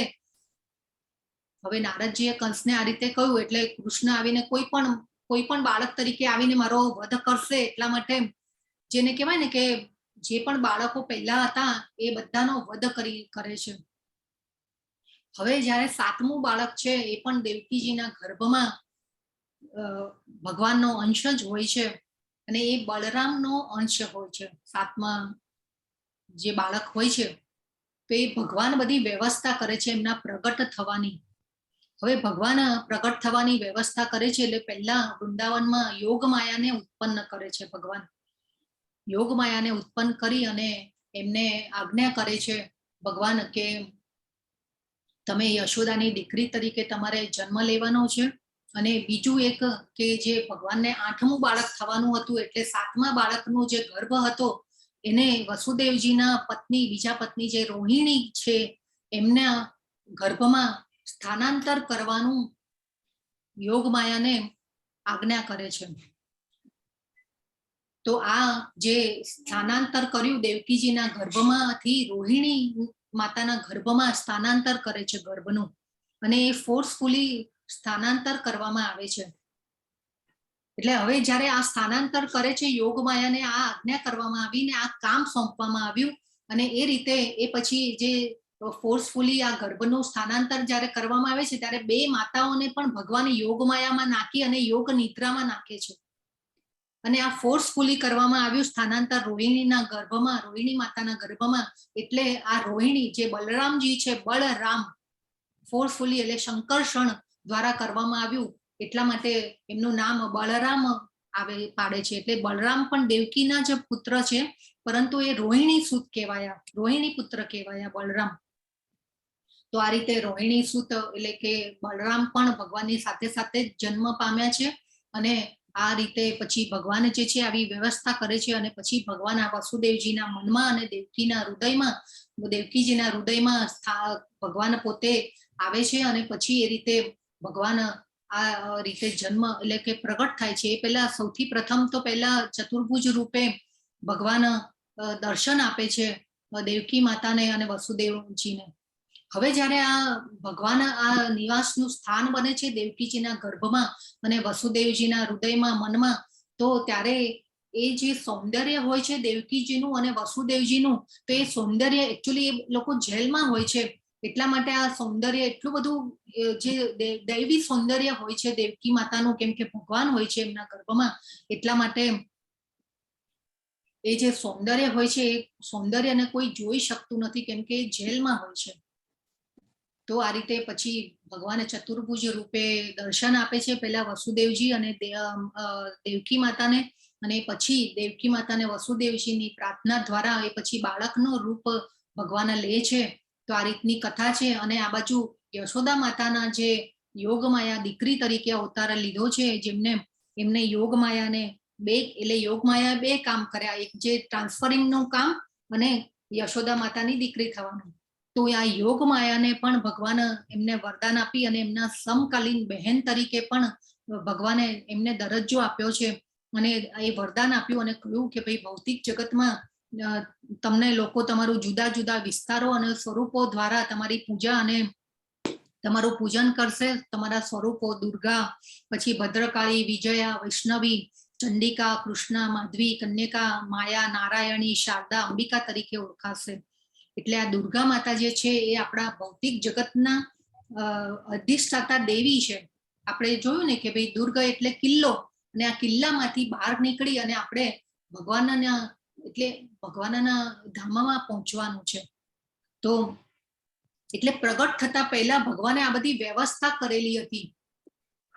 અને આ ભગવાન પ્રગટ થયા કેમ એ પણ આખી કથા છે ભાગવતમમાં, ખૂબ સરસ કથા છે. તો આ તો મેં અહીંયા તમને શોર્ટ વર્ણવેલી છે, પણ બહુ સુંદર ભાગવતમમાં બધું આપેલું છે. એટલે પ્રગટ થતા પહેલા ભગવાને આ બધી વ્યવસ્થા કરી હતી. પ્રગટ થતા પહેલા દેવકીજી વસુદેવજીને આ રીતે આપણે ચતુર્ભુજ રૂપે દર્શન આપ્યા. તો આ બધી લીલાઓનું વર્ણન છે. એટલે પોઈન્ટ છે કે ભગવાનની આવી દિવ્ય પ્રકૃતિને, એમના દિવ્ય લીલા કાર્યોને જો જાણી લઈશું તો આપણે ભક્તિમાં દ્રઢ થઈ શકીશું. જેમ જેમ શ્રવણ કરતા જઈશું તેમ તેમ ભગવાન સાથેનો આપણો સંબંધ જે છે ગાઢ થતો જશે. અને ભગવાન પોતે નક્કી કરે છે કે એમને ક્યાં પ્રગટ થવું. માતા પિતા પણ પોતે તેઓ નક્કી કરે છે. અને આ બધું આત્મમાયા, સંભવામી આત્મમાયા, ચોથા અધ્યાયમાં જ ભગવાને કહી દીધું હતું કે હું મારી ઈચ્છાથી આવું છું, મારી ઈચ્છાથી પ્રગટ થાઉં છું. એટલે દેવકી અને વસુદેવજીએ પણ એમના પૂર્વજન્મોમાં ખૂબ જ ભગવાનની ભક્તિ કરેલી છે. એનું પણ બધું ખૂબ સરસ સુંદર વર્ણન છે ભાગવતમમાં. એટલે ભગવાનનો ક્યારેય જન્મ નથી હોતો, આપણે પ્રગટ થયા એવું કહીએ છીએ ભગવાનનો. અને આને અવતાર કહેવામાં આવે છે. આવા પ્રાગટ્યને અવતાર કહેવામાં આવે છે. તો ખૂબ સુંદર શ્લોક અને જે ભગવાનનું પ્રાગટ્ય છે એની લીલાનું વર્ણન ખૂબ સરસ ભાગવતમમાં આપેલું છે. તો ચોથા અને પાંચમા શ્લોકમાં ભગવાન આ 21 ગુણોનું વર્ણન બતાવે છે. અને ભગવાન કહે છે કે જીવોના આ વિવિધ ગુણો મારા વડે જ ઉત્પન્ન થયેલા છે. ભગવાન કહે છે, તો ભગવાન એ કહી રહ્યા છે કે જીવીના વિવિધ ગુણો જે છે મારા વડે જ ઉત્પન્ન થયેલા છે. બધી વૃત્તિઓ, ગુણો ભગવાનમાંથી જ આવેલા છે. અને ભગવાન આ બધાથી ઉપર છે. એકચ્યુઅલી આ બધી વૃત્તિઓ, ગુણો ભગવાનમાંથી જ આવેલી છે, પણ ભગવાન જે છે એનાથી ઉપર છે. ભગવાન કેવા છે? હંમેશા શુદ્ધ સત્વ, શુદ્ધાતિ શુદ્ધ, વિશુદ્ધ કરતા છે ભગવાન. અને આપણે આ 21 ગુણોને આપણે વારાફરતી સમજવાના છે. કે બુદ્ધિ, તો બુદ્ધિ આપણે જોઈ ગયા કે મન અને બુદ્ધિમાં શું ફરક છે. તો આગળના અધ્યાયમાં આપણે ચર્ચા પણ કરેલી હતી કે મન જે છે એ ઈચ્છાઓ ઉત્પન્ન કરે છે, અને બુદ્ધિ જે છે એ આપણને યોગ્ય શું છે, અયોગ્ય શું છે એ આપણને સમજાવે છે કે આપણા માટે શું સારું છે, શું ખરાબ છે. બુદ્ધિ કહે છે કે ભાઈ આ રસ્તે નહીં જા, આ રસ્તે જઈશ તો તું ફંટાઈ જઈશ, તું ભૂલો પડી જઈશ. એવું બુદ્ધિ આપણને સમજાવે છે. આપણે શરીર નથી, આત્મા છીએ, એ આપણને બુદ્ધિ દ્વારા આપણે સમજી શકીએ છીએ. કોઈ પણ વસ્તુને યોગ્ય શું છે, અયોગ્ય શું છે એ આપણે હંમેશા, એટલે એ યોગ્ય અને અયોગ્ય જોવાની શક્તિ એટલે જ બુદ્ધિ. એ પછી આવે છે જ્ઞાનમ. તો જ્ઞાન એટલે શું? કે જ્ઞાન એટલે કે ભૌતિક જગતમાં આપણે અલગ અલગ વિષયોનું જ્ઞાન ધરાવતા હોઈએ છીએ, પણ એને જ્ઞાન એ સાચું જ્ઞાન નથી. એને નોલેજ અથવા તો આપણે સ્કિલ કહી શકાય. તો આત્મા અને જળ પદાર્થ વચ્ચેનો તફાવતને આપણે જાણીએ તો એ સાચું જ્ઞાન છે. જળ પદાર્થ એટલે કે આપણું શરીર, જળ પદાર્થોમાંથી બનેલું છે. આપણે જોયું પૃથ્વી, જળ, અગ્નિ, વાયુ, આકાશ પંચ મહાભૂતોમાંથી બનેલું છે અને એ ભગવાનની અપરા શક્તિ છે, એટલે નિમ્ન કક્ષાની શક્તિ છે. આપણે 2 શક્તિઓ જોઈ હતી. આપણે જીવાત્માઓ કઈ શક્તિ છે? હરે કૃષ્ણ, કોણ કહેશે? પરાશક્તિ અને અપરાશક્તિ. તો આપણે આ 2 માંથી જીવાત્માઓ કઈ શક્તિમાં આવીએ? હરે કૃષ્ણ જી. પરાશક્તિ. ખૂબ સરસ માતાજી. ઓકે, તો આપણે જીવાત્માઓ ભગવાનની ચડિયાતી શક્તિઓ છીએ, એ આપણે 7મા અધ્યાયમાં જોઈ ગયા. પરાશક્તિ અને અપરાશક્તિ એ ભગવાને કીધું કે પૃથ્વી, જળ, અગ્નિ, વાયુ, આકાશ, મન, બુદ્ધિ અને અહંકાર એ મારી નિમ્ન કક્ષાની શક્તિ છે, એટલે કે અપરાશક્તિ છે. એટલા માટે શરીર કરતા આત્મા મહત્વનો છે. મન એટલે આપણે આ જે બધું જોયું હતું, આપણે શરીર અને આત્મા જે છે એ શરીર એ જળ પદાર્થોનું બનેલું છે. પૃથ્વી, જળ, અગ્નિ, વાયુ, આકાશ આ નિમ્ન કક્ષાની એટલે અપરાશક્તિથી બનેલું છે. એટલા માટે અને આપણે મૃત્યુ થાય આપણે એનો અગ્નિ સંસ્કાર કરીએ છીએ. અને આત્મા છે એ ચેતન તત્વ છે, એ ચડિયાતી શક્તિ છે. આપણે શરીર નથી, આપણે આત્મા છીએ, એ આપણે જાણી ગયા. એટલે આત્મા છે એ ચેતન તત્વ છે, અવિનાશી છે. એટલા માટે શરીર કરતા આત્મા મહત્વનો છે, એ જાણવું એ એને જ્ઞાન કહેવાય. એ પછી આવે છે અસમોહ, એટલે કે શંકાઓ અને ભ્રમણાઓથી મુક્તિ. તો શંકાઓ ક્યારે દૂર થાય? કે જ્યારે જિજ્ઞાસા ઉત્પન્ન થાય આપણને કે આપણે કોણ છીએ, ક્યાંથી આવ્યા છીએ, આપણે શું કરવાનું છે, ક્યાં જવાનું છે. અને ભગવદ્ ગીતાનું આપણે જ્ઞાન લઈએ, જેમ જેમ ભગવદ્ ગીતાને સમજતા થઈએ, ભાગવતમનું પઠન કરીએ, ભાગવતમના જ્ઞાનને આપણે સમજતા થઈએ, એને ભગવાનના શબ્દોને આપણે શંકા વગર આપણે સમજતા થઈએ, સ્વીકારતા થઈએ, ત્યારે આ બધી શંકાઓ દૂર થાય, આપણી અંધશ્રદ્ધાઓ દૂર થાય. એટલે અંધશ્રદ્ધાઓ જેમ જેમ દૂર થાય એમ એમ આપણે શંકાઓમાંથી ને ભ્રમણાઓમાંથી બહાર નીકળતા જઈએ. એ પછી આવે છે સહિષ્ણુતા અને ક્ષમા. તો સહિષ્ણુતા એટલે શું? અપમાન સહન કરવાની શક્તિ, એને સહિષ્ણુતા કહેવાય. અને ક્ષમા આપણને બધાને ખબર છે, માફી. તો ઘણીવાર જીવનમાં એવા લોકો મળે આપણને કે શું બોલવું જોઈએ, ક્યારે બોલવું જોઈએ જાણતા ન હોય, અભદ્ર વર્તન કરતા હોય, પછી એવા ઉદ્ગાર મોંમાંથી કાઢી નાખે કે સામેવાળી વ્યક્તિ હલી જાય. તો ભગવાન એ કહે છે કે સહન કરતા શીખવું જોઈએ. આપણે એ વિચારવું જોઈએ કે ભાઈ સામેવાળો જે વ્યક્તિ છે એ એના ગુણો પ્રમાણે વર્તી રહ્યો છે. એ જે ગુણમાં હશે, તમો ગુણમાં હશે, રજો ગુણમાં હશે, એ એના ગુણો પ્રમાણે વર્તન કરી રહ્યો છે. તો હંમેશા આપણે ક્ષમા આપવી જોઈએ, આવા વ્યક્તિઓને માફી આપી દેવી જોઈએ.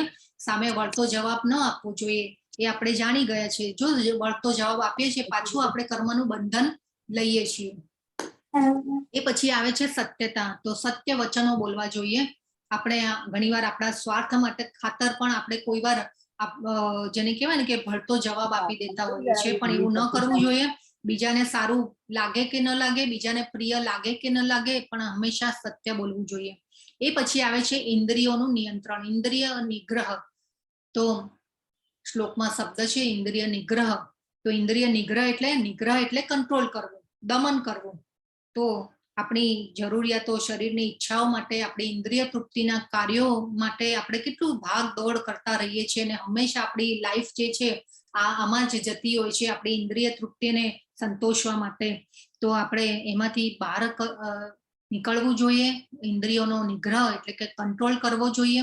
એવું નથી કે ભાઈ આપણે જેમ કહીએ ને ઓલા ભક્તો હોય એ બધું ચોળીને ખાતા હોય, આપણે ઈસ્કોનના ભક્તો હોય ને એ બધું ઇન્દ્રિય નિગ્રહ, એવા ભક્તો પણ છે કે ઇન્દ્રિય નિગ્રહ આવી રીતે પણ કરતા હોય કે કોઈ ટેસ્ટ જ અલગ લેવાનું જ નહીં. પણ આપણે એવું નથી કરવાનું. આપણે તો જેને કહેવાય ને કે હા ટેસ્ટ લેવાનો છે, આપણે બધું ચોળીને ખાવાનું નથી, પરંતુ ટેસ્ટ કોનો લેવાનો છે? ભગવાનના પ્રસાદનો લેવાનો છે. તો આ રીતે આપણે આ તો જસ્ટ આપણે એક ઉદાહરણ તરીકે જોયું.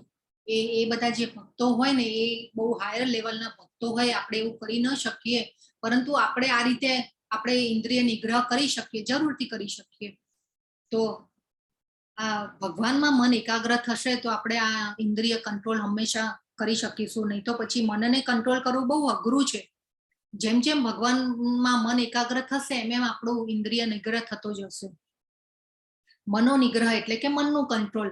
તો મન જેમ લાગશે ભગવાનમાં એમ ભગવાન મન જે છે આપણું મિત્ર બનતું જશે. આપણે મનને આપણો સ્વામી, આપણો માલિક નથી બનવા દેવાનો. તો આપણે બહુ ખૂબ સરસ જાણી ગયા છીએ. આજકાલ બધાને જેને કહેવાય ને કે મન શેમાં ફસાયેલું રહે છે કે બસ આપણે ખૂબ બધા પૈસા કમાઈએ, ખૂબ બધું ભોગો ભોગવીએ, સુખ હોવું જોઈએ, ધન સંપત્તિ હોવું જોઈએ, પાવર પોઝિશન હોવી જોઈએ. તો આ રીતે જેને કહેવાય ને કે આ બધામાં આપણું મન જે છે એ હંમેશા આમાં ને આમાં રહેતું હોય છે, પણ મનનો કંટ્રોલ ખૂબ જરૂરી છે. તો સુખ અને દુઃખ, તો સુખ અને દુઃખ એટલે શું કે સાચું સુખ કોને કહેવાય ને સાચું દુઃખ કોને કહેવાય એ આપણે જાણતા જ નથી. તો સાચા સુખ એટલે કે જે ભક્તિમાં આગળ આવવામાં આપણને જે અવરોધ રૂપ છે એને દુઃખ કહેવાય, અને ભક્તિમાં આગળ આવવા માટે જે આપણને જેને કહેવાય ને કે અનુકૂળ છે એને સુખ કહેવાય. તો સાચા સુખની વ્યાખ્યા આપણી અલગ જ હોય છે. આપણે ભૌતિક જગતમાં કેવું વિચારીએ કે ભાઈ આપણી પાસે મોટા મોટા આલિશાન ઘર હોય, મોટા મોટા બંગલા હોય, ઘર હોય, ગાડી હોય, ઘરમાં જાત જાતના સાધનો હોય, આપણી પાસે પાવર હોય, પોઝિશન હોય, એને આપણે સુખ માની લેતા હોઈએ છીએ, પણ આ સાચું સુખ નથી. તો આ બધી આપણી શરીરની ઈચ્છાઓ હોય છે. હરે કૃષ્ણ, પ્લીઝ મ્યુટ રાખજો. તો આ બધી કેવી છે? આપણી શરીરની ઈચ્છાઓ છે, આપણી ઇન્દ્રિય તૃપ્તિ માટેની ઈચ્છા છે. તો આ બધું સુખ અને દુઃખ જે છે એ ભાવ, એ પછી આવે છે ભાવ. તો જન્મ ભાવ, આપણો ભાવ સુધારવાનો છે, આપણો જન્મને સુધારવાનો છે. જન્મ મૃત્યુ છે એ શરીર સાથેનો સંબંધ છે આપણો. આત્મા તો ભગવાને કીધું કે શાશ્વત, અવિનાશી અને ચિરસ્થાયી છે આત્મા. ભગવાને પહેલા સમજાવી દીધું, બીજા અધ્યાયમાં સમજાવી દીધું આપણને. અહિંસા, તો અહિંસા એટલે શું કે કોઈ નિર્ભયતા. તો નિર્ભયતા એટલે અભય, ભય ન લાગવો એને નિર્ભયતા કહેવાય. આપણે જાણી ગયા. તો ભવિષ્યની ચિંતાઓ હોય એટલે આપણને ભય લાગે છે, અને ભયમાં આપણે હંમેશા જીવતા હોઈએ છીએ. તો ખોટા કામો કરીએ તો ભય લાગે આપણને, એ પણ આપણે જાણી ગયા છીએ. તો આપણો ટાર્ગેટ શું હોવો જોઈએ? ગોલોકધામમાં પહોંચવાનો છે. તો આપણે બધાને એકચ્યુઅલી આપણે બધાને જાણ જ હોતી નથી કે આપણે ગોલોકધામ પહોંચવાનું છે. આપણે હંમેશા અજ્ઞાનમાં હોઈએ, એટલા માટે આપણે જેને કહેવાય કે ભગવાનના શરણે જતા નથી. તો મોહ માયામાં અને આ બધા ભોગ ઐશ્વર્યમાં જો આપણે રચ્યા પચ્યા રહીશું તો ભયમાં આપણે હંમેશા જીવતા રહીશું. તો આપણે જાણીએ, ભગવદ્ ગીતાનું જ્ઞાન લઈએ કે ભાઈ શરીર નથી, આપણે આત્મા છીએ, એ જાણી લઈશું તો આ બધામાંથી આપણે મુક્તિ મેળવી શકીશું, અને ભગવાનમાં મન એકાગ્ર કરીશું ત્યારે આપણને આ ભય જે છે એમ ધીરે ધીરે નીકળતો જશે. કે ભગવાનમાં આપણે ભગવાન ઉપર શ્રદ્ધા બેસતી જશે, અને ભગવાનને વિશે વિચારીશું કે નહીં, ભગવાન મારું જે પણ કરશે એ મારા માટે સારું જ કરશે હંમેશા. અને ત્યારે આપણને ભય ઓછો થશે ને આપણે નિર્ભયતા આપણું ડેવલપ થશે. તો નિર્ભયતા એટલે શું કે ભાઈ ભગવાન મારી સાથે છે, ભગવાન મારું જે કરશે એ બધું સારું જ કરશે, એવો ભાવ આવે એને નિર્ભયતા કહેવાય. એ પછી આવે છે અહિંસા. તો અહિંસા એટલે હિંસા ન કરવી, તે એટલે બીજા જીવને દુઃખ ન પહોંચાડવું, એને અહિંસા કહેવાય. તો હવે તો આપણે આ બધું જ્ઞાન જાણી ગયા છીએ. તો આપણે બીજા ભક્તોને પણ જન્મ મરણમાંથી છૂટે, બીજા ભક્તો પણ અને બીજા મનુષ્યો પણ, તો એને આપણે આ જ્ઞાનમાં આગળ આવે એવી આપણે જરૂરથી સેવા કરવી જોઈએ. આ કોર્સનું જે રજીસ્ટ્રેશન હોય કે એમાં કોઈને હેલ્પ કરીએ, બધાને જણાવીએ કે આ કોર્સ સારો થઈ રહ્યો છે, તો આપણે એ લોકોને પણ આગળ લાવીએ. જો આપણે એવું નથી કરતા તો આપણે એ હિંસા કરી રહ્યા છીએ. તો આ રીતે અહિંસા એ પણ જરૂર, હિંસા ન કરવી એટલે બીજા કોઈને જીવને દુઃખ ન પહોંચાડવું, એને અહિંસા કહેવાય. સમતા, તો સમતા એટલે રાગ દ્વેષથી મુક્તિ, એને સમતા કહેવાય. એટલે ભક્તિ માટે જે અનુકૂળ છે એનો સ્વીકાર કરવો, અને જે પ્રતિકૂળ છે એનો ત્યાગ કરવો, એને સમતા કહેવાય. એ પછી આવે છે તુષ્ટિ, સંતોષ. તો હંમેશા ભૌતિક વસ્તુઓ પ્રાપ્ત કરી અને આ રીતે આ કરી લઉં, પેલું કરી લઉં, મારી પાસે આ હોવું જોઈએ, પેલું હોવું જોઈએ, અમર્યાદિત ઈચ્છાઓને કંટ્રોલ કરવી જોઈએ આપણે. અને ભગવાને જે આપણી પાત્રતા મુજબ આપણને જે પણ કંઈ આપ્યું છે ભગવાને, એમાં આપણે સંતોષ માનવો જોઈએ. આપણે જાણી ગયા કે ફળ આપવા વાળા ભગવાન છે. આપણા હાથમાં ફળ આપવું ને એ ભગવાનના હાથમાં છે. આપણે ઓલા 5 કર્તાઓને જોયું હતું લેવલ 1 માં, આપણે 5 કર્તાઓ જાણી ગયા છીએ. તો એ 5 કર્તાઓમાં સૌથી મોસ્ટ ઇમ્પોર્ટન્ટ કર્તા કોણ છે? પરમાત્મા, ભગવાન. તો હંમેશા ફળ આપવું એ ભગવાનના હાથમાં છે. આપણા હાથમાં કંઈ નથી. આપણે ગમે તેટલી મહેનત કરીએ પણ જો એમની ઈચ્છા નહીં હોય ને તો એ આપણને ગમે તેટલી મહેનત કરશું ને પણ એક પાઈ કે કંઈ આપણને મળશે નહીં. હંમેશા ફળ આપવા વાળા ભગવાન છે. એ પછી આવે છે કઠોરતા અને તપસ્યા. તો કઠોરતા તપસ્યા એટલે કે જે સ્વેચ્છાએ આપણે ભગવાન માટે સ્વેચ્છાએ જે તપ કરીએ એને તપસ્યા કહેવાય. બ્રહ્મ મુહૂર્તમાં ઉઠવું, સવારે ઉઠી અને ભગવાનની ભક્તિમય સેવામાં લાગવું, એ બધાનું મહત્વ શાસ્ત્રોમાં બતાવેલું છે. તો આપણને ઘણીવાર તો એ આપણને ત્રાસદાયક લાગે. શરૂઆતમાં તો એટલું બધું આમ થાય, નિદ્રા દેવી હોય ને કબજો કરતી હોય આપણા ઉપર અને અમુક એટલે એ રીતે. પણ એ જો સ્વેચ્છાએ આપણે એનો સ્વીકાર કરીએ કે નહીં મારે ભગવાનની પહોંચવું જ છે, લગન અંદરથી આવી જાય કે નહીં મારે ભગવાનના ધામમાં પહોંચવું છે, તો એ આપણે એ સ્વેચ્છાએ કરતા થઈ જઈએ તો એને તપસ્યા કહેવાય. એ પછી મહિનામાં અમુક દિવસે ઉપવાસ કરવાનું કહેલું છે શાસ્ત્રોમાં. તો ઘણીવાર એ ઉપવાસ કરવાની પણ ઈચ્છા ન થતી હોય, પરંતુ આ કૃષ્ણ ભાવનામાં આવ્યા પછી જો આપણને એવી ઈચ્છા થાય કે નહીં બ્રહ્મ મુહૂર્તમાં ઉઠવું છે, ભગવાનની ભક્તિમય સેવા કરવી છે અને આ બધી એટલે પ્રગતિ કરવાના આપણો જે દ્રઢ નિશ્ચય થાય અને દ્રઢ નિશ્ચયને લીધે આપણે જો સ્વેચ્છાએ એનો સ્વીકાર કરી લઈએ તો એને તપસ્યા કહેવાય. તો એ પછી આવે છે દાન.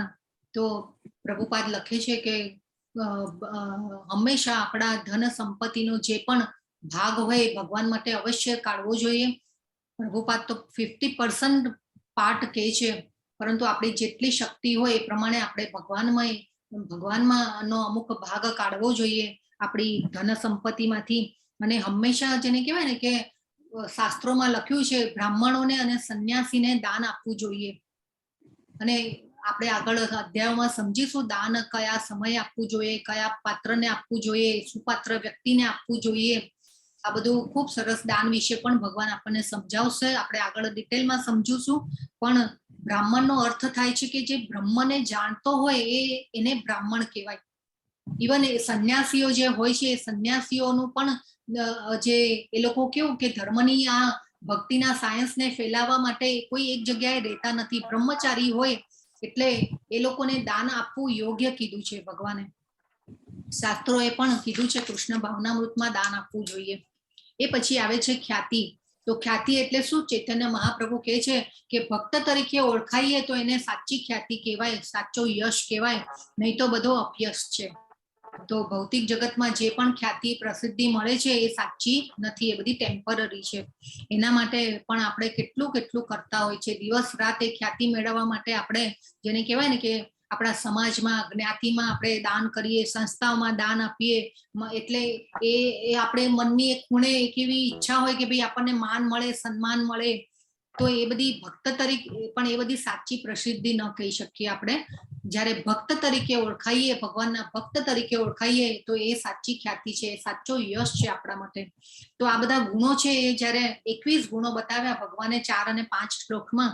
તો જ્યારે આપણે આ બધા ગુણો ભક્ત બનીએ છીએ ત્યારે આ આપણા હૃદયમાં પ્રગટ થાય છે આ બધા ગુણો અને ડેવલપ થાય છે. હવે ભગવાન 6થા શ્લોકમાં કહે છે કે હવે ભગવાન જે છે આપણી ઉત્પત્તિ કેવી રીતે થઈ એ ઉત્પત્તિ ભગવાન અહીં કહી રહ્યા છે. કે ભગવાન કે છે સપ્તર્ષિઓ તથા તેમની પૂર્વે 4 અન્ય મહર્ષિઓ આપણે આ લેવલ 1 માં પણ જોઈ ગયા છે. નીચે નામ પણ આપેલા છે 7 સપ્તઋષિઓના અને 4 આ જે બ્રહ્માજીના પુત્રો છે, જે 4 પુત્રો એના નામ આપેલા છે. તો જ્યારે એટલે ભગવાન જે છે ઉત્પત્તિ સૃષ્ટિનું સર્જન કેવી રીતે થયું અહીંયા એ બતાવે છે. હવે આ સપ્ત ઋષિઓ જે છે આપણું ગોત્ર જે છે એ સપ્ત ઋષિઓના ઉપરથી આપણું ગોત્ર નક્કી થતું હોય છે. આપણે ઘણીવાર દીકરા દીકરીના લગ્ન કે સગું કરવાનું હોય ત્યારે બધા ગોત્ર પૂછતા હોય છે કે ભાઈ તમારું ગોત્ર કયું. તો અત્યારે તો જો કે બધું આપણું જેને કહેવાય ને કે બધું અપભ્રંશ થઈ અને એ બધું અત્યારે તો બધું બહુ ઓછું હવે બધા બધું ફોલો કરે છે. પરંતુ બ્રહ્માજી જે છે જેને કહેવાય ને કે પરમેશ્વરની શક્તિમાંથી જન્મેલા મૂળભૂત જીવાત્મા છે. સૌથી પ્રથમ જીવ જે છે એ બ્રહ્માજી જે છે એ બ્રહ્મા છે. તો બ્રહ્માજીને સૌથી પ્રથમ જીવ બ્રહ્માજી છે એટલે એમને હિરણ્ય ગર્ભ તરીકે પણ ઓળખાય છે બ્રહ્માજી. એ પછી બ્રહ્માજી પછી 4 કુમારો, પછી સપ્ત ઋષિઓ, 14 મનુઓ એ બ્રહ્માજીમાંથી પ્રગટ થાય છે. અને આપણે બધા છીએ એ ઋષિઓના સંતાનો છીએ. અને આપણા પૂર્વજો કહેવાય ઋષિઓ. આપણે બધા ઋષિઓના સંતાનો છીએ. એમની પાછળ જે મત્સ્ય દેખાય છે, મત્સ્ય અવતાર ની ખૂબ કથા ભાગવતમમાં છે. આ આપણે જોઈ રહ્યા છીએ. સપ્ત ઋષિની આ બોટની પાછળ મત્સ્ય એટલે કે માછલી જે દેખાય એ મત્સ્ય અવતાર ભગવાને જયારે લીધેલો એની કથા છે ભાગવતમમાં. તો આપણે જે ડાર્વિનનો નિયમ ભણાવવામાં આવતું આપણે કે ભાઈ આપણે બધા વાનરોમાંથી ઉત્પન્ન થયેલા છીએ, તો આ બધા શાસ્ત્રો એ લોકોને સમજાવવા જોઈએ કે ભાઈ જો શાસ્ત્રોમાં, આપણા શાસ્ત્રોમાં શું લખ્યું છે કે આપણે આ બધા ઋષિ મુનિઓમાંથી અને આમાંથી બધામાંથી ઉત્પન્ન થનારા છે. જો ભગવાને શું કીધું છે કે મારા મનથી ઉત્પન્ન થયેલા છે અને વિભિન્ન લોકમાં નિવાસ કરનારા સર્વ જીવો તેમનામાંથી આવે છે. તો અસંખ્ય બ્રહ્માંડો છે, અસંખ્ય બ્રહ્માંડો છે. અસંખ્ય બ્રહ્માંડોમાં અસંખ્ય ગ્રહો આવેલા છે અને આ ગ્રહો ઉપર અનેક અલગ અલગ જીવો, જેને કહેવાય ને કે દરેક ગ્રહો ઉપર વિવિધ પ્રકારના જીવો છે. એટલે કે વસ્તી આપણે પૃથ્વીની વસ્તી જોઈએ તો 700 કરોડની વસ્તી આપણને અધધ લાગે, પરંતુ ભગવાન અહીંયા શું કહે છે કે આ બધા અનેક બ્રહ્માંડોમાં અલગ અલગ ગ્રહો ઉપર અલગ અલગ જીવો, અલગ અલગ પોપ્યુલેશન છે. તો આ બધા જે જીવો જે ઉત્પત્તિ છે આ બધા 25 પ્રજાપતિઓમાંથી ઉત્પન્ન થયેલા છે. આપણે બધા આ બધા આપણા પૂર્વજો છે. તો એમાં જો 4 કુમારો, પછી 7 ઋષિઓ અને 14 મનુઓ, એટલે એ રીતે કરીને 25. તો આ જે 25 જણા જે છે આપણા પૂર્વજો છે, એટલે એને પ્રજાપતિ કહેવાય છે. તો આ રીતે એ પછી એટલે સૌથી પ્રથમ જીવ છે બ્રહ્માજી. બ્રહ્માજી પછી 4 કુમારો બ્રહ્માજીના. તો એ લોકોએ બ્રહ્માજીએ સૃષ્ટિનું સર્જન કર્યું. અમુક 1000 દેવોના વર્ષ સુધી તપ કર્યા પછી કૃષ્ણ કૃપાથી બ્રહ્માજીને સૃષ્ટિનું સર્જન કરવાનું જ્ઞાન થયું. અને પછી 4 આ કુમારોને ઉત્પન્ન થાય છે. અને પણ એ લોકો પણ સૃષ્ટિના સર્જન માટે ના પાડી દે છે કે ભાઈ અમારે તો અમને આ સૃષ્ટિના સર્જનમાં ઇન્ટરેસ્ટ નથી. તો એ લોકો તો ભગવાનને પામવા માટે નીકળી જાય છે અને બ્રહ્મચારી રહે છે. આ જીવન બ્રહ્મચારી રહે છે. એ પછી રુદ્ર નું ઉત્પત્તિ થાય છે. એ પછી 7 ઋષિ, પછી આ બધા જેને કહેવાય ને પ્રજાપતિઓના નામ. તો એટલે એ રીતે આ બધા પ્રજાપતિ કહેવાય. એ પછી બ્રહ્માજી જે છે એને પિતામહ કહેવાય. આપણે કેમ આપણા દાદા હોય તો આપણે અમારા એટલે પિતાના પિતા હોય ને દાદા કહેવાય. તો એવી રીતે બ્રહ્માજી છે પિતામહ છે, દાદા છે. અને ભગવાન છે એ બ્રહ્માજીના પણ પિતા છે. એટલે ભગવાન ને પ્રપિતામહ કીધા છે, એટલે કે દાદાના પણ પિતા. એટલે આપણે કેવું દાદાના પિતા હોય એને આપણે વડદાદા કહીએ. તો એવી રીતે પણ ભગવાન જે છે વડદાદા છે, પ્રપિતામહ છે. તો આ રીતે અર્જુન પણ ભગવાન કૃષ્ણને વડદાદા કહે છે, કેમ કે તેઓ વિશ્વના પ્રથમ જીવ બ્રહ્માજીના પણ પિતા છે. તો આ બધું આપણને લિસ્ટ આપેલું છે. આ જે લિસ્ટ છે 14 મનુઓનું છે લિસ્ટ. આપણે અત્યારે જે કહેવાય કે આ 7મા મન્વંતરમાં આપણે જીવી રહ્યા છીએ, વૈવસ્વત. હવે 7મો શ્લોક છે, જે મનુષ્ય મારા ઐશ્વર્ય તથા યોગને વિશે ખરેખર દ્રઢ વિશ્વાસ ધરાવે છે તે મારી અનન્ય ભક્તિમાં સંલગ્ન થાય છે. આ વિશે લેશ માત્ર શંકા નથી. તો ભગવાન કહે છે કે મારા ઐશ્વર્ય તથા યોગને, મારા એતામ વિભૂતિમ યોગમ, ઐશ્વર્ય તથા આ યોગને વિશે ખરેખર દ્રઢ વિશ્વાસ ધરાવે છે તે મારી અનન્ય ભક્તિમાં સંલગ્ન થાય છે. યોગ એટલે શું? હરે કૃષ્ણ. કોણ કહેશે? યોગ એટલે ભગવાન સાથેનું જોડાણ. યસ, ખૂબ સરસ માતાજી. તો હવે આપણે સપોઝ ભૌતિક જગતમાં આપણે કોઈ એવું મહાન કાર્ય કર્યું હોય કે કોઈની મહાનતા વિશે આપણે જાણીએ તો આપણે કેવું કહીએ ને કે ભાઈ આપણને જિજ્ઞાસા થાય ને કે ભાઈ એમને કેવી રીતે કર્યું છે, હે આવું કર્યું, હે એ એવી રીતે કર્યું, હે ગજબ કર્યું, હા બહુ સારું કામ કર્યું. એટલે આવી રીતે આપણે સ્વાભાવિક જ આપણા મોંમાંથી ઉદ્ગાર નીકળી જાય, વાહ કરીને આપણને આવા ઉદ્ગારો નીકળતા હોય છે આપણા મોંમાંથી. તો સોરી. તો એવી રીતે જ આપણે ભગવાનના ઈશ્વરોને પણ જાણીશું.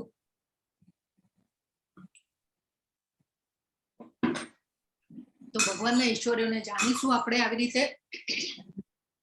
તો આપણને પણ ભગવાન સાથે આપણો ગાઢ સંબંધ તપાસે અને ભગવાનને આપણે જેમ જેમ જાણીશું, ભગવાન વિશે સાંભળતા જઈશું, આવા ભગવાનના ઈશ્વરોને સાંભળતા જઈશું, તો આપણો જેને કહેવાય ને કે આપણે ભક્તિમાં દ્રઢ થતા જઈશું.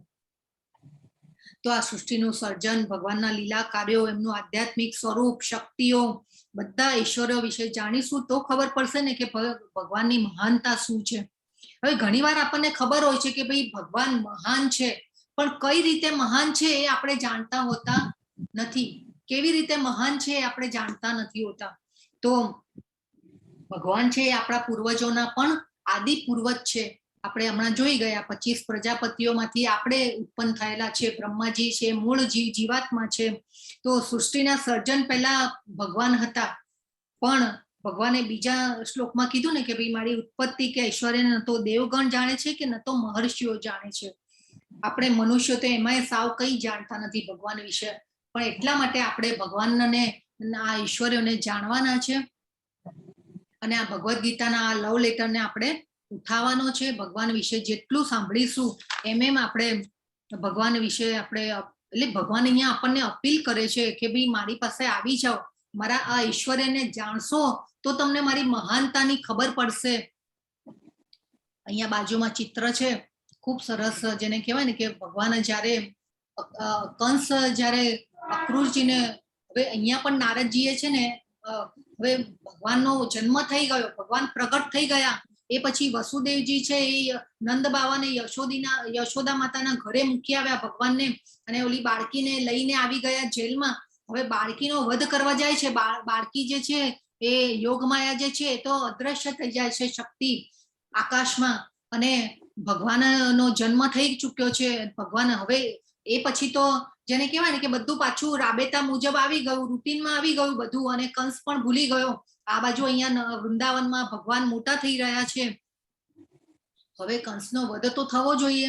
પાછા નારદજી જાય છે કંસ પાસે, અને કંસ પાસે જઈ અને પાછું કંસને યાદ દેવડાવે છે, અને કંસને પાછી આ બધી વિગતો કહે છે કે ભાઈ તું તો બધા તને ઉલ્લુ બનાવી દીધો છે, અને આ જે કૃષ્ણ છે ને એની અદલા બદલી થયેલી હતી, અને અદલા બદલી થઈ અને પછી આ રીતે બધો પ્લાન થયેલો હતો, અને અહીંયા ભગવાન તો તારો જે તને મારવા વાળા જે છે એ તો અહીંયા જન્મ લઈ ચુક્યા છે ને, અહીંયા ભગવાન જે છે એ તો આવી રીતે અહીંયા મોટા થઈ રહ્યા છે, અને બધું જણાવે છે ભગવાન કંસને નારદ મુનિ.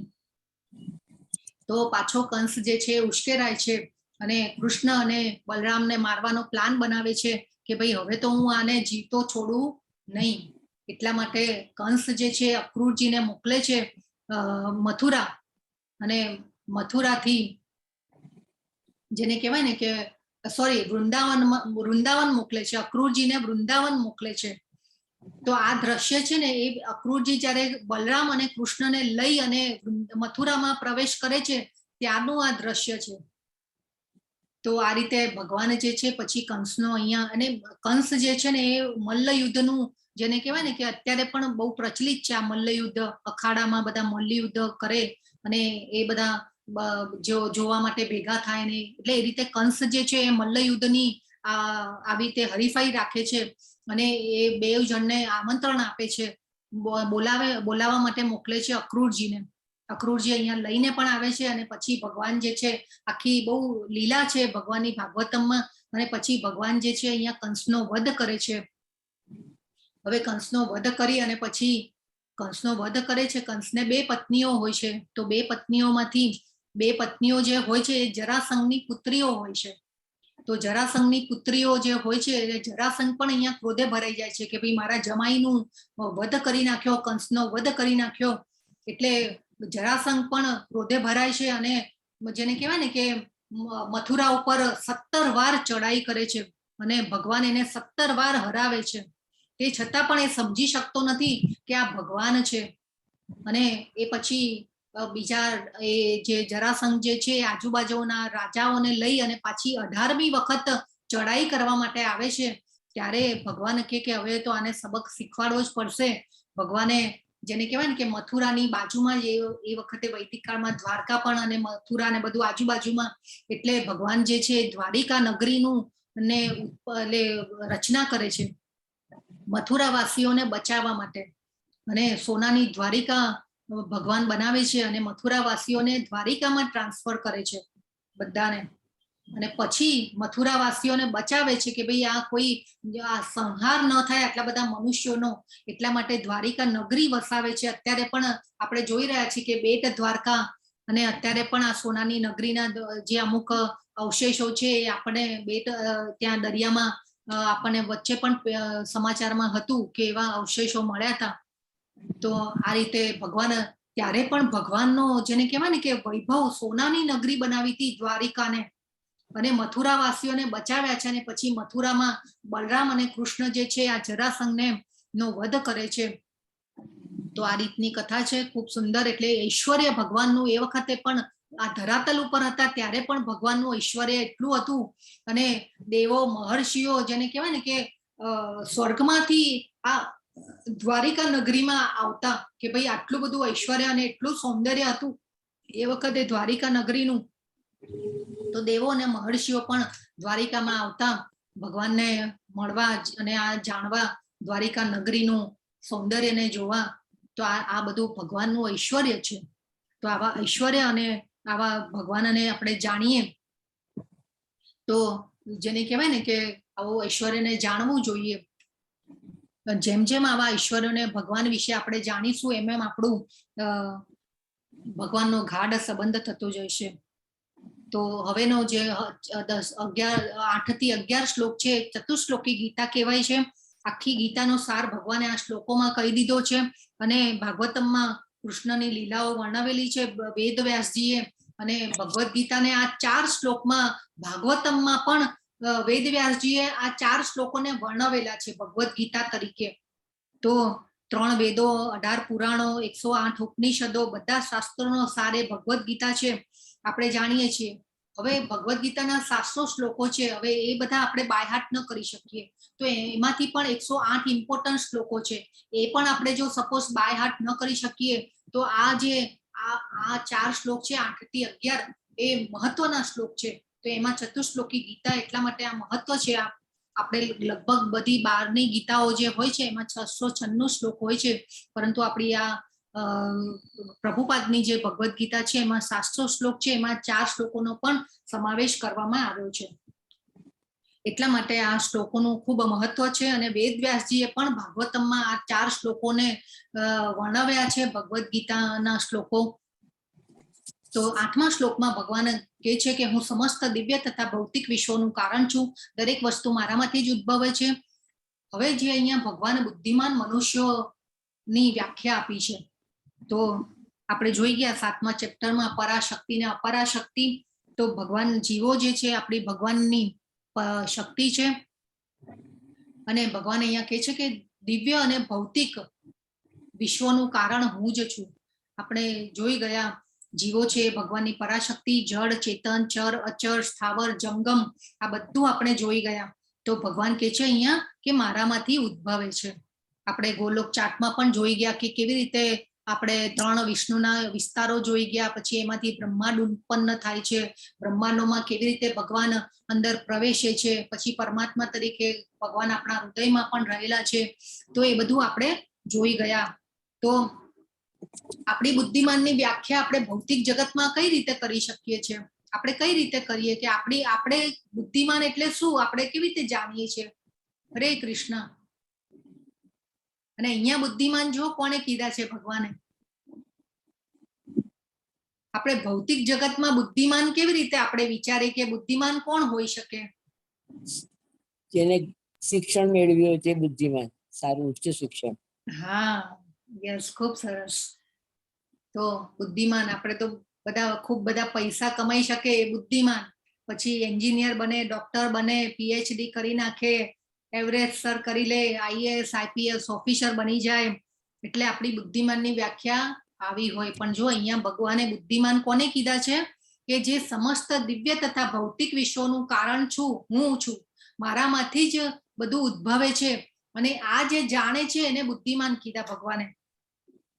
તો સૃષ્ટિના પ્રારંભમાં તો ભગવાન કહે છે કે બુદ્ધિમાન વેદોનું જ્ઞાન ભગવાને આપેલું છે, આપણને ખબર છે. તો સૃષ્ટિના પ્રારંભમાં કૃષ્ણએ બ્રહ્માને વેદોનું જ્ઞાન આપ્યું હતું, વૈદિક જ્ઞાનનો પ્રચાર કર્યો હતો. સૃષ્ટિના સર્જન પહેલા ઓનલી ભગવાન જ હતા, અને ન તો બ્રહ્માજી હતા, ન તો શિવજી હતા, કે ન તો અગ્નિ કે ચંદ્ર હતા, ન તો તારાઓ કે સૂર્ય હતા, કોઈ નતા. પણ પ્રભુપાદે ખૂબ સરસ આ શ્લોકના ભાવાર્થમાં લખ્યું છે કે જેને કહેવાય ને કે નારાયણથી જ બધું ઉત્પન્ન થાય છે. આપણે જોયા પ્રજાપતિ પણ આપણે જોઈ ગયા, 25 પ્રજાપતિઓ એમના ભગવાનના મનમાંથી ઉદ્ભવેલા છે. અને એ પછી જેને કહેવાય ને કે સૃષ્ટિનું સર્જન આગળ આગળ ચાલતું ગયું છે. તો આ બધા નારાયણથી જ 12 આદિત્યો ઉત્પન્ન થાય છે, અને નારાયણથી જ 11 રુદ્રો ઉત્પન્ન થયેલા છે. બધું ભગવાનથી જ ઉદ્ભવ થયેલું છે. હવે ભગવાન કહે છે કે બુદ્ધિમાન થઈ ગયા, અને બુદ્ધિમાન થઈ ગયા પછી મનુષ્ય શું કરે છે? એટલે ભગવાનના ભક્તોને, એટલે ભક્તને બુદ્ધિમાન કીધો કે જે આ જાણે છે એ ભક્ત છે, અને ભક્ત જે છે એ બુદ્ધિમાન છે. તો બુદ્ધિમાન થઈ ગયા પછી શું? તો બુદ્ધિમાન થઈ ગયા પછી ભક્ત શું કરે છે? મત ચિત્તા મત પ્રાણા. તો મારા શુદ્ધ ભક્તોના વિચાર મારામાં નિમગ્ન હોય છે, અને પછી શું કે છે ભગવાન? કે તેમના જીવન પૂર્ણપણે મારી સેવામાં સમર્પિત હોય છે, ભગવાન કે છે. અને શું કે છે? કે બોધયંતઃ પરસ્પરમ. ભગવાન કે છે બોધયંત એટલે કે બોધ આપવો, ભક્તિ વિશે ચર્ચા કરવી, એટલે કે બોધ આપી, અને પરસ્પર શબ્દ આપણને ખબર છે કે એકબીજાને. તો ભક્તો કેવી ચર્ચા કરે? એકબીજાને બોધયંત પરસ્પરમ, ભગવાન કે છે.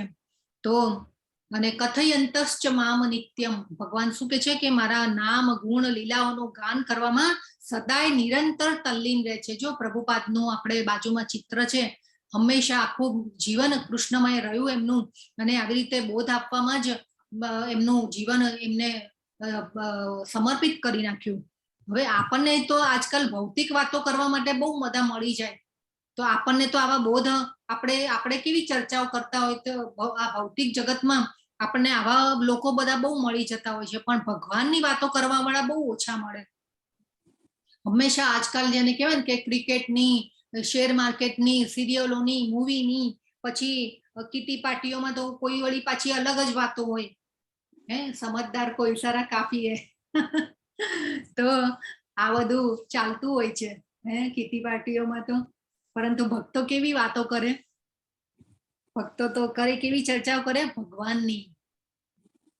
તો કોનો સંગ કરવો જોઈએ અને કોનો ન સંગ કરવો જોઈએ એ બધું આપણે વિચારવાનું છે. તો આપણે જે છીએ કે એ પછી ભક્તો શું કરે છે કે પરસ્પર બોધ આપી અને ભક્તિની ચર્ચા કરી, અને ભગવાન શું કે છે? તુષ્યંતી ચ રમંતી ચ. તુષ્યંતી એટલે કે આનંદ પામે છે. તો તુષ્યંતી ચ રમંતી ચ એટલે કે પરસ્પર મારા વિશે ચર્ચા કરવામાં પ્રસન્ન થાય છે. અને બીજું રમંતી ચ એટલે કે આનંદ, પ્રસન્ન થાય છે. આનંદ, રમવું શબ્દ ક્યાંથી આવ્યો? સંસ્કૃત શબ્દ છે રમંતી ચ, રમવું. આપણે ઘણા બાળક ન કે ભાઈ બાળક કે ને કે ભાઈ હું પહેલા રમવા જાઉં છું, હું પછી લેસન કરીશ. પણ અહીંયા તો આપણે લેસન પહેલા કરવાનું છે તો રમી શકીશું. તો આ રીતે આપણે તો આ જે તુષ્યંતી ચ રમંતી ચ, ભક્તો આનંદ લે છે ભક્તિની ચર્ચા કરીને. ભક્તો આનંદ અને પ્રસન્ન કેવી રીતે થાય? તો ભગવાનની નામ ગુણ રૂપ લીલાઓનું ગાન કરી અને પરસ્પર ચર્ચા કરી અને આનંદનો અનુભવ કરે છે. તો આ રીતે આપણે આ બધું જોઈ ગયા. તો 10મા શ્લોકમાં ભગવાન કે છે જે મનુષ્યો મારી પ્રેમપૂર્વક સેવા કરવામાં સતત સમર્પિત રહે છે તેમને હું એવું જ્ઞાન આપું છું કે જેનાથી તેઓ મને પ્રાપ્ત કરી શકે છે. તો ભગવાન કે છે તેશામ સતત યુક્તા નામ. સતત યુક્ત રહેવું, બિઝી રહેવું. યુક્ત એટલે બિઝી, સતત યુક્ત રહેવાનું છે. શેમાં? તો ભજતામ પ્રીતિપૂર્વકમ, પ્રેમપૂર્વક સેવા કરવામાં. દદામી બુદ્ધિ યોગમ. તો શું આપે છે? બુદ્ધિ આપે છે ભગવાન. તમ યેન મામ ઉપયાન્તિ તે, જેનાથી તેઓ મને પ્રાપ્ત કરી શકે છે. સંસ્કૃત પણ છે ને સમજવું ઘણીવાર બહુ ઈઝી હોય છે. આપણે શબ્દ જોઈએ ને તો આપણે L1 માં જોઈ ગયા હતા કે એક ભક્ત હતા, એ અર્થાર્થી એટલે કે કંઈક મેળવવા માટે અને જ્ઞાન પ્રાપ્ત કરવા માટે તપ કરવા જાય છે, અને પછી ભગવાને શંખ અડાડી અને એમને જ્ઞાન આપેલું છે. હરે કૃષ્ણ. કોણ કહેશે કયા ભક્ત હતા? હરે કૃષ્ણ. ધ્રુવ મહારાજ. યસ, ખૂબ સરસ માતાજી. હા, ઓકે. તો ધ્રુવ મહારાજે આવું તપ કર્યું હતું, પણ ભગવાન તો અહીંયા શું કે છે? ભગવાન એવું કે છે કે ભાઈ હું તને જંગલમાં જઈને તપ કરીશ તો હું તને આવું બુદ્ધિ આપીશ. ભગવાન એવું નથી કહેતા. ભગવાન અહીંયા શું કહી રહ્યા છે કે દદામી બુદ્ધિ યોગમ ભજતામ પ્રીતિપૂર્વકમ. ભગવાન કે છે તું મારી પ્રેમપૂર્વક સેવા કરીશ તો હું તને બુદ્ધિ આપીશ. ભગવાન એમ નથી કહેતા તું અષ્ટાંગ યોગ કર, તું ધ્યાન યોગ કર, તું જંગલમાં જઈને તપ કર તો હું તને બુદ્ધિ આપીશ. ના, ભગવાન કે છે અહીંયા પ્રેમપૂર્વક સેવા કરવામાં આપણે બિઝી રહીશું તો આપણને ભગવાન એવું જ્ઞાન આપે છે, બુદ્ધિ આપે છે કે આપણે ભગવાનને ભજી શકીએ. તો આ રીતે ભગવાન કે છે અહીંયા એટલે બુદ્ધિ યોગમ જે છે એ ખૂબ મહત્વનો વર્ડ છે. એટલે કૃષ્ણને જાણવા તો સાચું જ્ઞાન શું છે? કૃષ્ણને જાણવા એ સાચું જ્ઞાન છે. આપણા મનુષ્ય જીવનનો ધ્યેય શું હોવો જોઈએ? ભગવાનને પામવાના છે. યસ, ખૂબ સરસ. તો આપણે શરીર નથી, આત્મા છીએ. વિશુદ્ધ આત્માને પણ બ્રહ્મ કયો છે, તો ભગવાનને પરમ બ્રહ્મ કયા છે. અને આપણે આત્મા જો વિશુદ્ધ આત્મા હોય, આપણે આ જેને કહેવાય ને કે આપણે મન હૃદયથી જ્યાં સુધી શુદ્ધ ન થઈએ ત્યાં સુધી આપણે બ્રહ્મ ન કહેવાય. આત્માને પણ બ્રહ્મ કયો છે. આત્માનો સ્વભાવ કેવો છે આપણે જાણી ગયા. આધ્યાત્મિક છે, જ્ઞાનમય, આનંદમય છે. એ આપણે ખૂબ સરસ રીતે જાણી ગયા છે. અને આ જો જાણી લઈશું તો એને સાચો બુદ્ધિ યોગ કહેવાય. તો બુદ્ધિ એટલે આપણે આગળ 4 અને 5 શ્લોકમાં પણ ભગવાને જોયું, પહેલો બુદ્ધિને કીધેલું છે. બુદ્ધિ આપણે 21 ગુણોને જોયા તો એમાં પહેલા ભગવાને બુદ્ધિને પ્રાધાન્ય આપેલું છે. તો આ રીતે આપણે જોયું કે સારા નરસાનો ભેદ જે જાણી શકે એને બુદ્ધિ કહેવાય. અને યોગ એટલે આપણે ખબર જાણી ગયા કે ભાઈ ભગવાન સાથેનું જોડાણ. તો બુદ્ધિ યોગ, સાચો બુદ્ધિ યોગ શું છે? કૃષ્ણને જાણવા. એટલે જ્યારે પણ એવી મનમાં લગન લાગે કે બસ હવે બહુ થઈ ગયું, હવે ભગવાનના ધામમાં જ સીધી એન્ટ્રી લેવી છે અને એના માટે આપણે પ્રયત્ન કરવા લાગીએ ત્યારે સાચો બુદ્ધિ યોગ કહેવાય. અને એ બુદ્ધિ યોગ કોણ આપે છે? ભગવાન આપે છે. કેવી રીતે આપે છે? તો ઘણીવાર આપણને અંતસ્ફૂર્ણા થતી હોય છે. તો અંતસ્ફૂર્ણા આવી ક્યારેક થાય, આપણો અંદરનો અવાજ કે આપણને કે બસ હવે બહુ થઈ ગયું. એટલે આવી અંતસ્ફૂર્ણા દ્વારા ભગવાન આપે છે. ઘણીવાર આપણને ઘણા એવા કામોમાં એવું થતું હોય કે ભાઈ આ કામ જે છે એ મારે થાય કે આવું મારે નહોતું કરવું જોઈતું, મારે આમ કરવું જોઈતું હતું. તો આ ઘણીવાર અંદરથી અવાજ આવતા હોય આપણને, પણ એને આપણે કેચ કરવાનું છે. આવી અંતસ્ફૂર્ણાને આપણે કેચ કરવાની છે. તો એટલા માટે આપણે સતત યુક્તા નામ કરવાનું છે. સતત યુક્ત રહેવાનું છે. યુક્ત એટલે બિઝી. તો શેમાં બિઝી રહેવાનું છે? ભગવાનમાં. ભગવાનની સેવા પ્રેમપૂર્વક, ભજતામ પ્રીતિપૂર્વક. તો આ રીતે આપણે તો એ પછી મનુષ્યના જીવનના ધ્યેયને આપણે જાણી લીધો. કૃષ્ણને પામવાના છે, આપણે ધ્યેય જાણી લીધો. પણ એના માટે જો આપણે એવી ઈચ્છા રાખીએ અને કોઈ સ્વાર્થ રાખીએ તો એ કર્મયોગ કહેવાય. એ પછી આપણને ધ્યેય જાણી લીધો, આપણને ધ્યેય પણ ખબર છે કે આપણો ધ્યેય શું છે, અને તે છતાં પણ આપણે ઘણા બધા શાસ્ત્રો વાંચી લઈએ, ભગવદ્ ગીતાનું જ્ઞાન લઈ લઈએ, ગમે તેટલા ભગવાનના જ્ઞાન ઉપર તર્ક વિતર્કો કરીએ. એ પછી આપણે ભગવદ્ ગીતા વાંચીએ, શ્લોકો કડકડાટ મોઢે બોલી લઈએ. એટલે આ બધું આપણું શું થાય કે ભક્તિમય યુક્ત કર્મ, જ્ઞાન યોગમાં આપણે કર્મ કરી રહ્યા છીએ. પરંતુ જ્યાં સુધી આપણે બુદ્ધિ યોગ એટલે કે આ સાચો ભક્તિ યોગમાં જો ભગવાનની સેવા કરવામાં આગળ આવતા નથી તો એ આપણું જેને કહેવાય ને કે જ્ઞાનથી પણ ભગવાનને સમજી શકાતા નથી. ખાલી જ્ઞાનથી પણ ભગવાનને સમજી નથી શકાતા, ખાલી કર્મયોગથી પણ ભગવાનને સમજી શકાતા નથી. પરંતુ જ્યાં સુધી આપણે ભગવાનની ભક્તિમય સેવામાં નહીં પરોવાઈએ, નવધા ભક્તિના પ્રકારો જોયા આપણે, તો એ નવધા ભક્તિના પ્રકારોમાં કોઈ પણ એક પ્રકારથી આપણે ભગવાનને ભજવાના છે. તો આપણે જે પણ અનુકૂળ આવે એ રીતે આપણે ભગવાનને ભજવાના છે. તો ભક્તિની પ્રાપ્તિ થવી એ જ ધર્મની પૂર્ણતા છે. આપણે જાણી ગયા છે. એટલે ભક્તિ એટલે શું કે સાચો ભાવ અને પ્રેમ જ્યારે આવવા લાગે ભગવાન પ્રત્યે તો એને આપણે ભક્તિ કહેવાય, ભક્તિ યોગ. તો આપણે ભક્તિની પ્રાપ્તિ થવી એ જ આપણે ધર્મની પૂર્ણતા છે. તો આપણે આ ખૂબ સરસ રીતે જાણી ગયા. 11મા શ્લોકમાં ભગવાન કહે છે કે 8મા શ્લોકમાં ભગવાને એમની અચિંત્ય શક્તિનું વર્ણન કર્યું અને ભગવાને એમના સર્વોચ્ચ પદને એસ્ટાબ્લિશ કર્યું અને કહ્યું કે ભૌતિક અને દિવ્ય વિશ્વનું કારણ હું જ છું અને જે જાણે છે એ બુદ્ધિમાન છે એવું ભગવાને કીધું. 9મા શ્લોકમાં ભગવાને આપણને બુદ્ધિમાન મનુષ્યોની પ્રવૃત્તિ શું છે, શુદ્ધ ભક્તોના લક્ષણ વિશે આપણને ભગવાને જણાવ્યું, અને કેવી ચર્ચાઓ એકબીજા ભક્તો કેવી ચર્ચાઓ કરીને પરસ્પર આનંદ અને તુષ્યંતી ચ રમંતી ચ કરે છે. 10મા શ્લોકમાં ભગવાને કહ્યું કે બુદ્ધિવાન મનુષ્યોને કે જેઓ મારી પ્રેમપૂર્વક સેવા કરવામાં પરોવાયેલા રહે છે, સતત યુક્તા નામ રહે છે, અને જેનાથી તેઓને હું એવું જ્ઞાન આપું છું કે મારા ભક્તોનું અજ્ઞાન દૂર કરું છું. હવે 11મા શ્લોકમાં ભગવાન એવું કહે છે કે હું એવું જ્ઞાન આપું છું કે જેના વડે આ અજ્ઞાનજન્ય અહંકાર દૂર થાય છે એમનો. એટલે આ ચતુશ્લોકી ગીતા જો 8 થી 11 શ્લોકમાં ભગવાને શું કહી દીધું કે હું મારું ભક્તોનું અજ્ઞાન દૂર કરું છું. 4 શ્લોકો ખૂબ મહત્વના હતા. તો આ રીતે આપણે જોવાનું છે.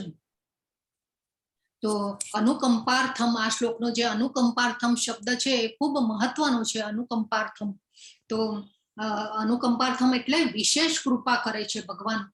આપણે જ્યારે ભક્તિમય સેવામાં જ્યારે પરોવાઈએ છીએ, ત્યારે ભક્ત જ બનીએ છીએ, ત્યારે ભગવાન જે છે આપણા ઉપર અનુકંપા કરે છે, વિશેષ કૃપા કરે છે આપણા ઉપર, એ આપણે જાણવાનું છે. તો આ શ્લોકમાં જો અહીંયા ચિત્રો છે, પરીક્ષિત મહારાજ ને જ્ઞાન આપ્યું સુખદેવજીએ, એ પછી કપિલ મુનિ દેવહૂતિ માતાને એમના પુત્ર પાસેથી જ્ઞાન લે છે, અને એવું જ્ઞાન કોણ, ભગવાન આપણને એવું જ્ઞાન પ્રદાન કરે છે. એ આપોઆપ અંદરથી એવા ગુણો પ્રગટે છે. આપણે જોયા ને 21 શ્લોક, આપણે 21 ગુણોને પણ જોયા કે જ્યારે આપણે ભક્ત બનીએ છીએ ત્યારે આપણામાં પણ આવા ગુણોનું દિવ્ય ભગવાનની જેવી પ્રકૃતિને આપણે પામીએ છીએ. એ પછી અહીંયા જે છે એ ભગવાને જ્યારે આ ધરાતલ ઉપરથી લીલા કરી ગયા અને એમના ધામ ઉપર પહોંચ્યા, ત્યારનું આ જે પારધી તીર મારે છે, અને એ પછી પણ ઉદ્ધવજીને જ્ઞાન આપ્યું છે. અહીંયા બાજુમાં છે ઉદ્ધવજી છે, ઉદ્ધવજીને જ્ઞાન આપે છે ભગવાન, અને એ ઉદ્ધવ ગીતા તરીકે ઓળખાય છે. તો આ રીતે ભગવાન એવું ખૂબ સુંદર, ભગવાને સ્વયં અહીંયા તો જ્ઞાન આપેલું છે. તો આ ખૂબ જરૂરી 8 થી 11 શ્લોકો હતા.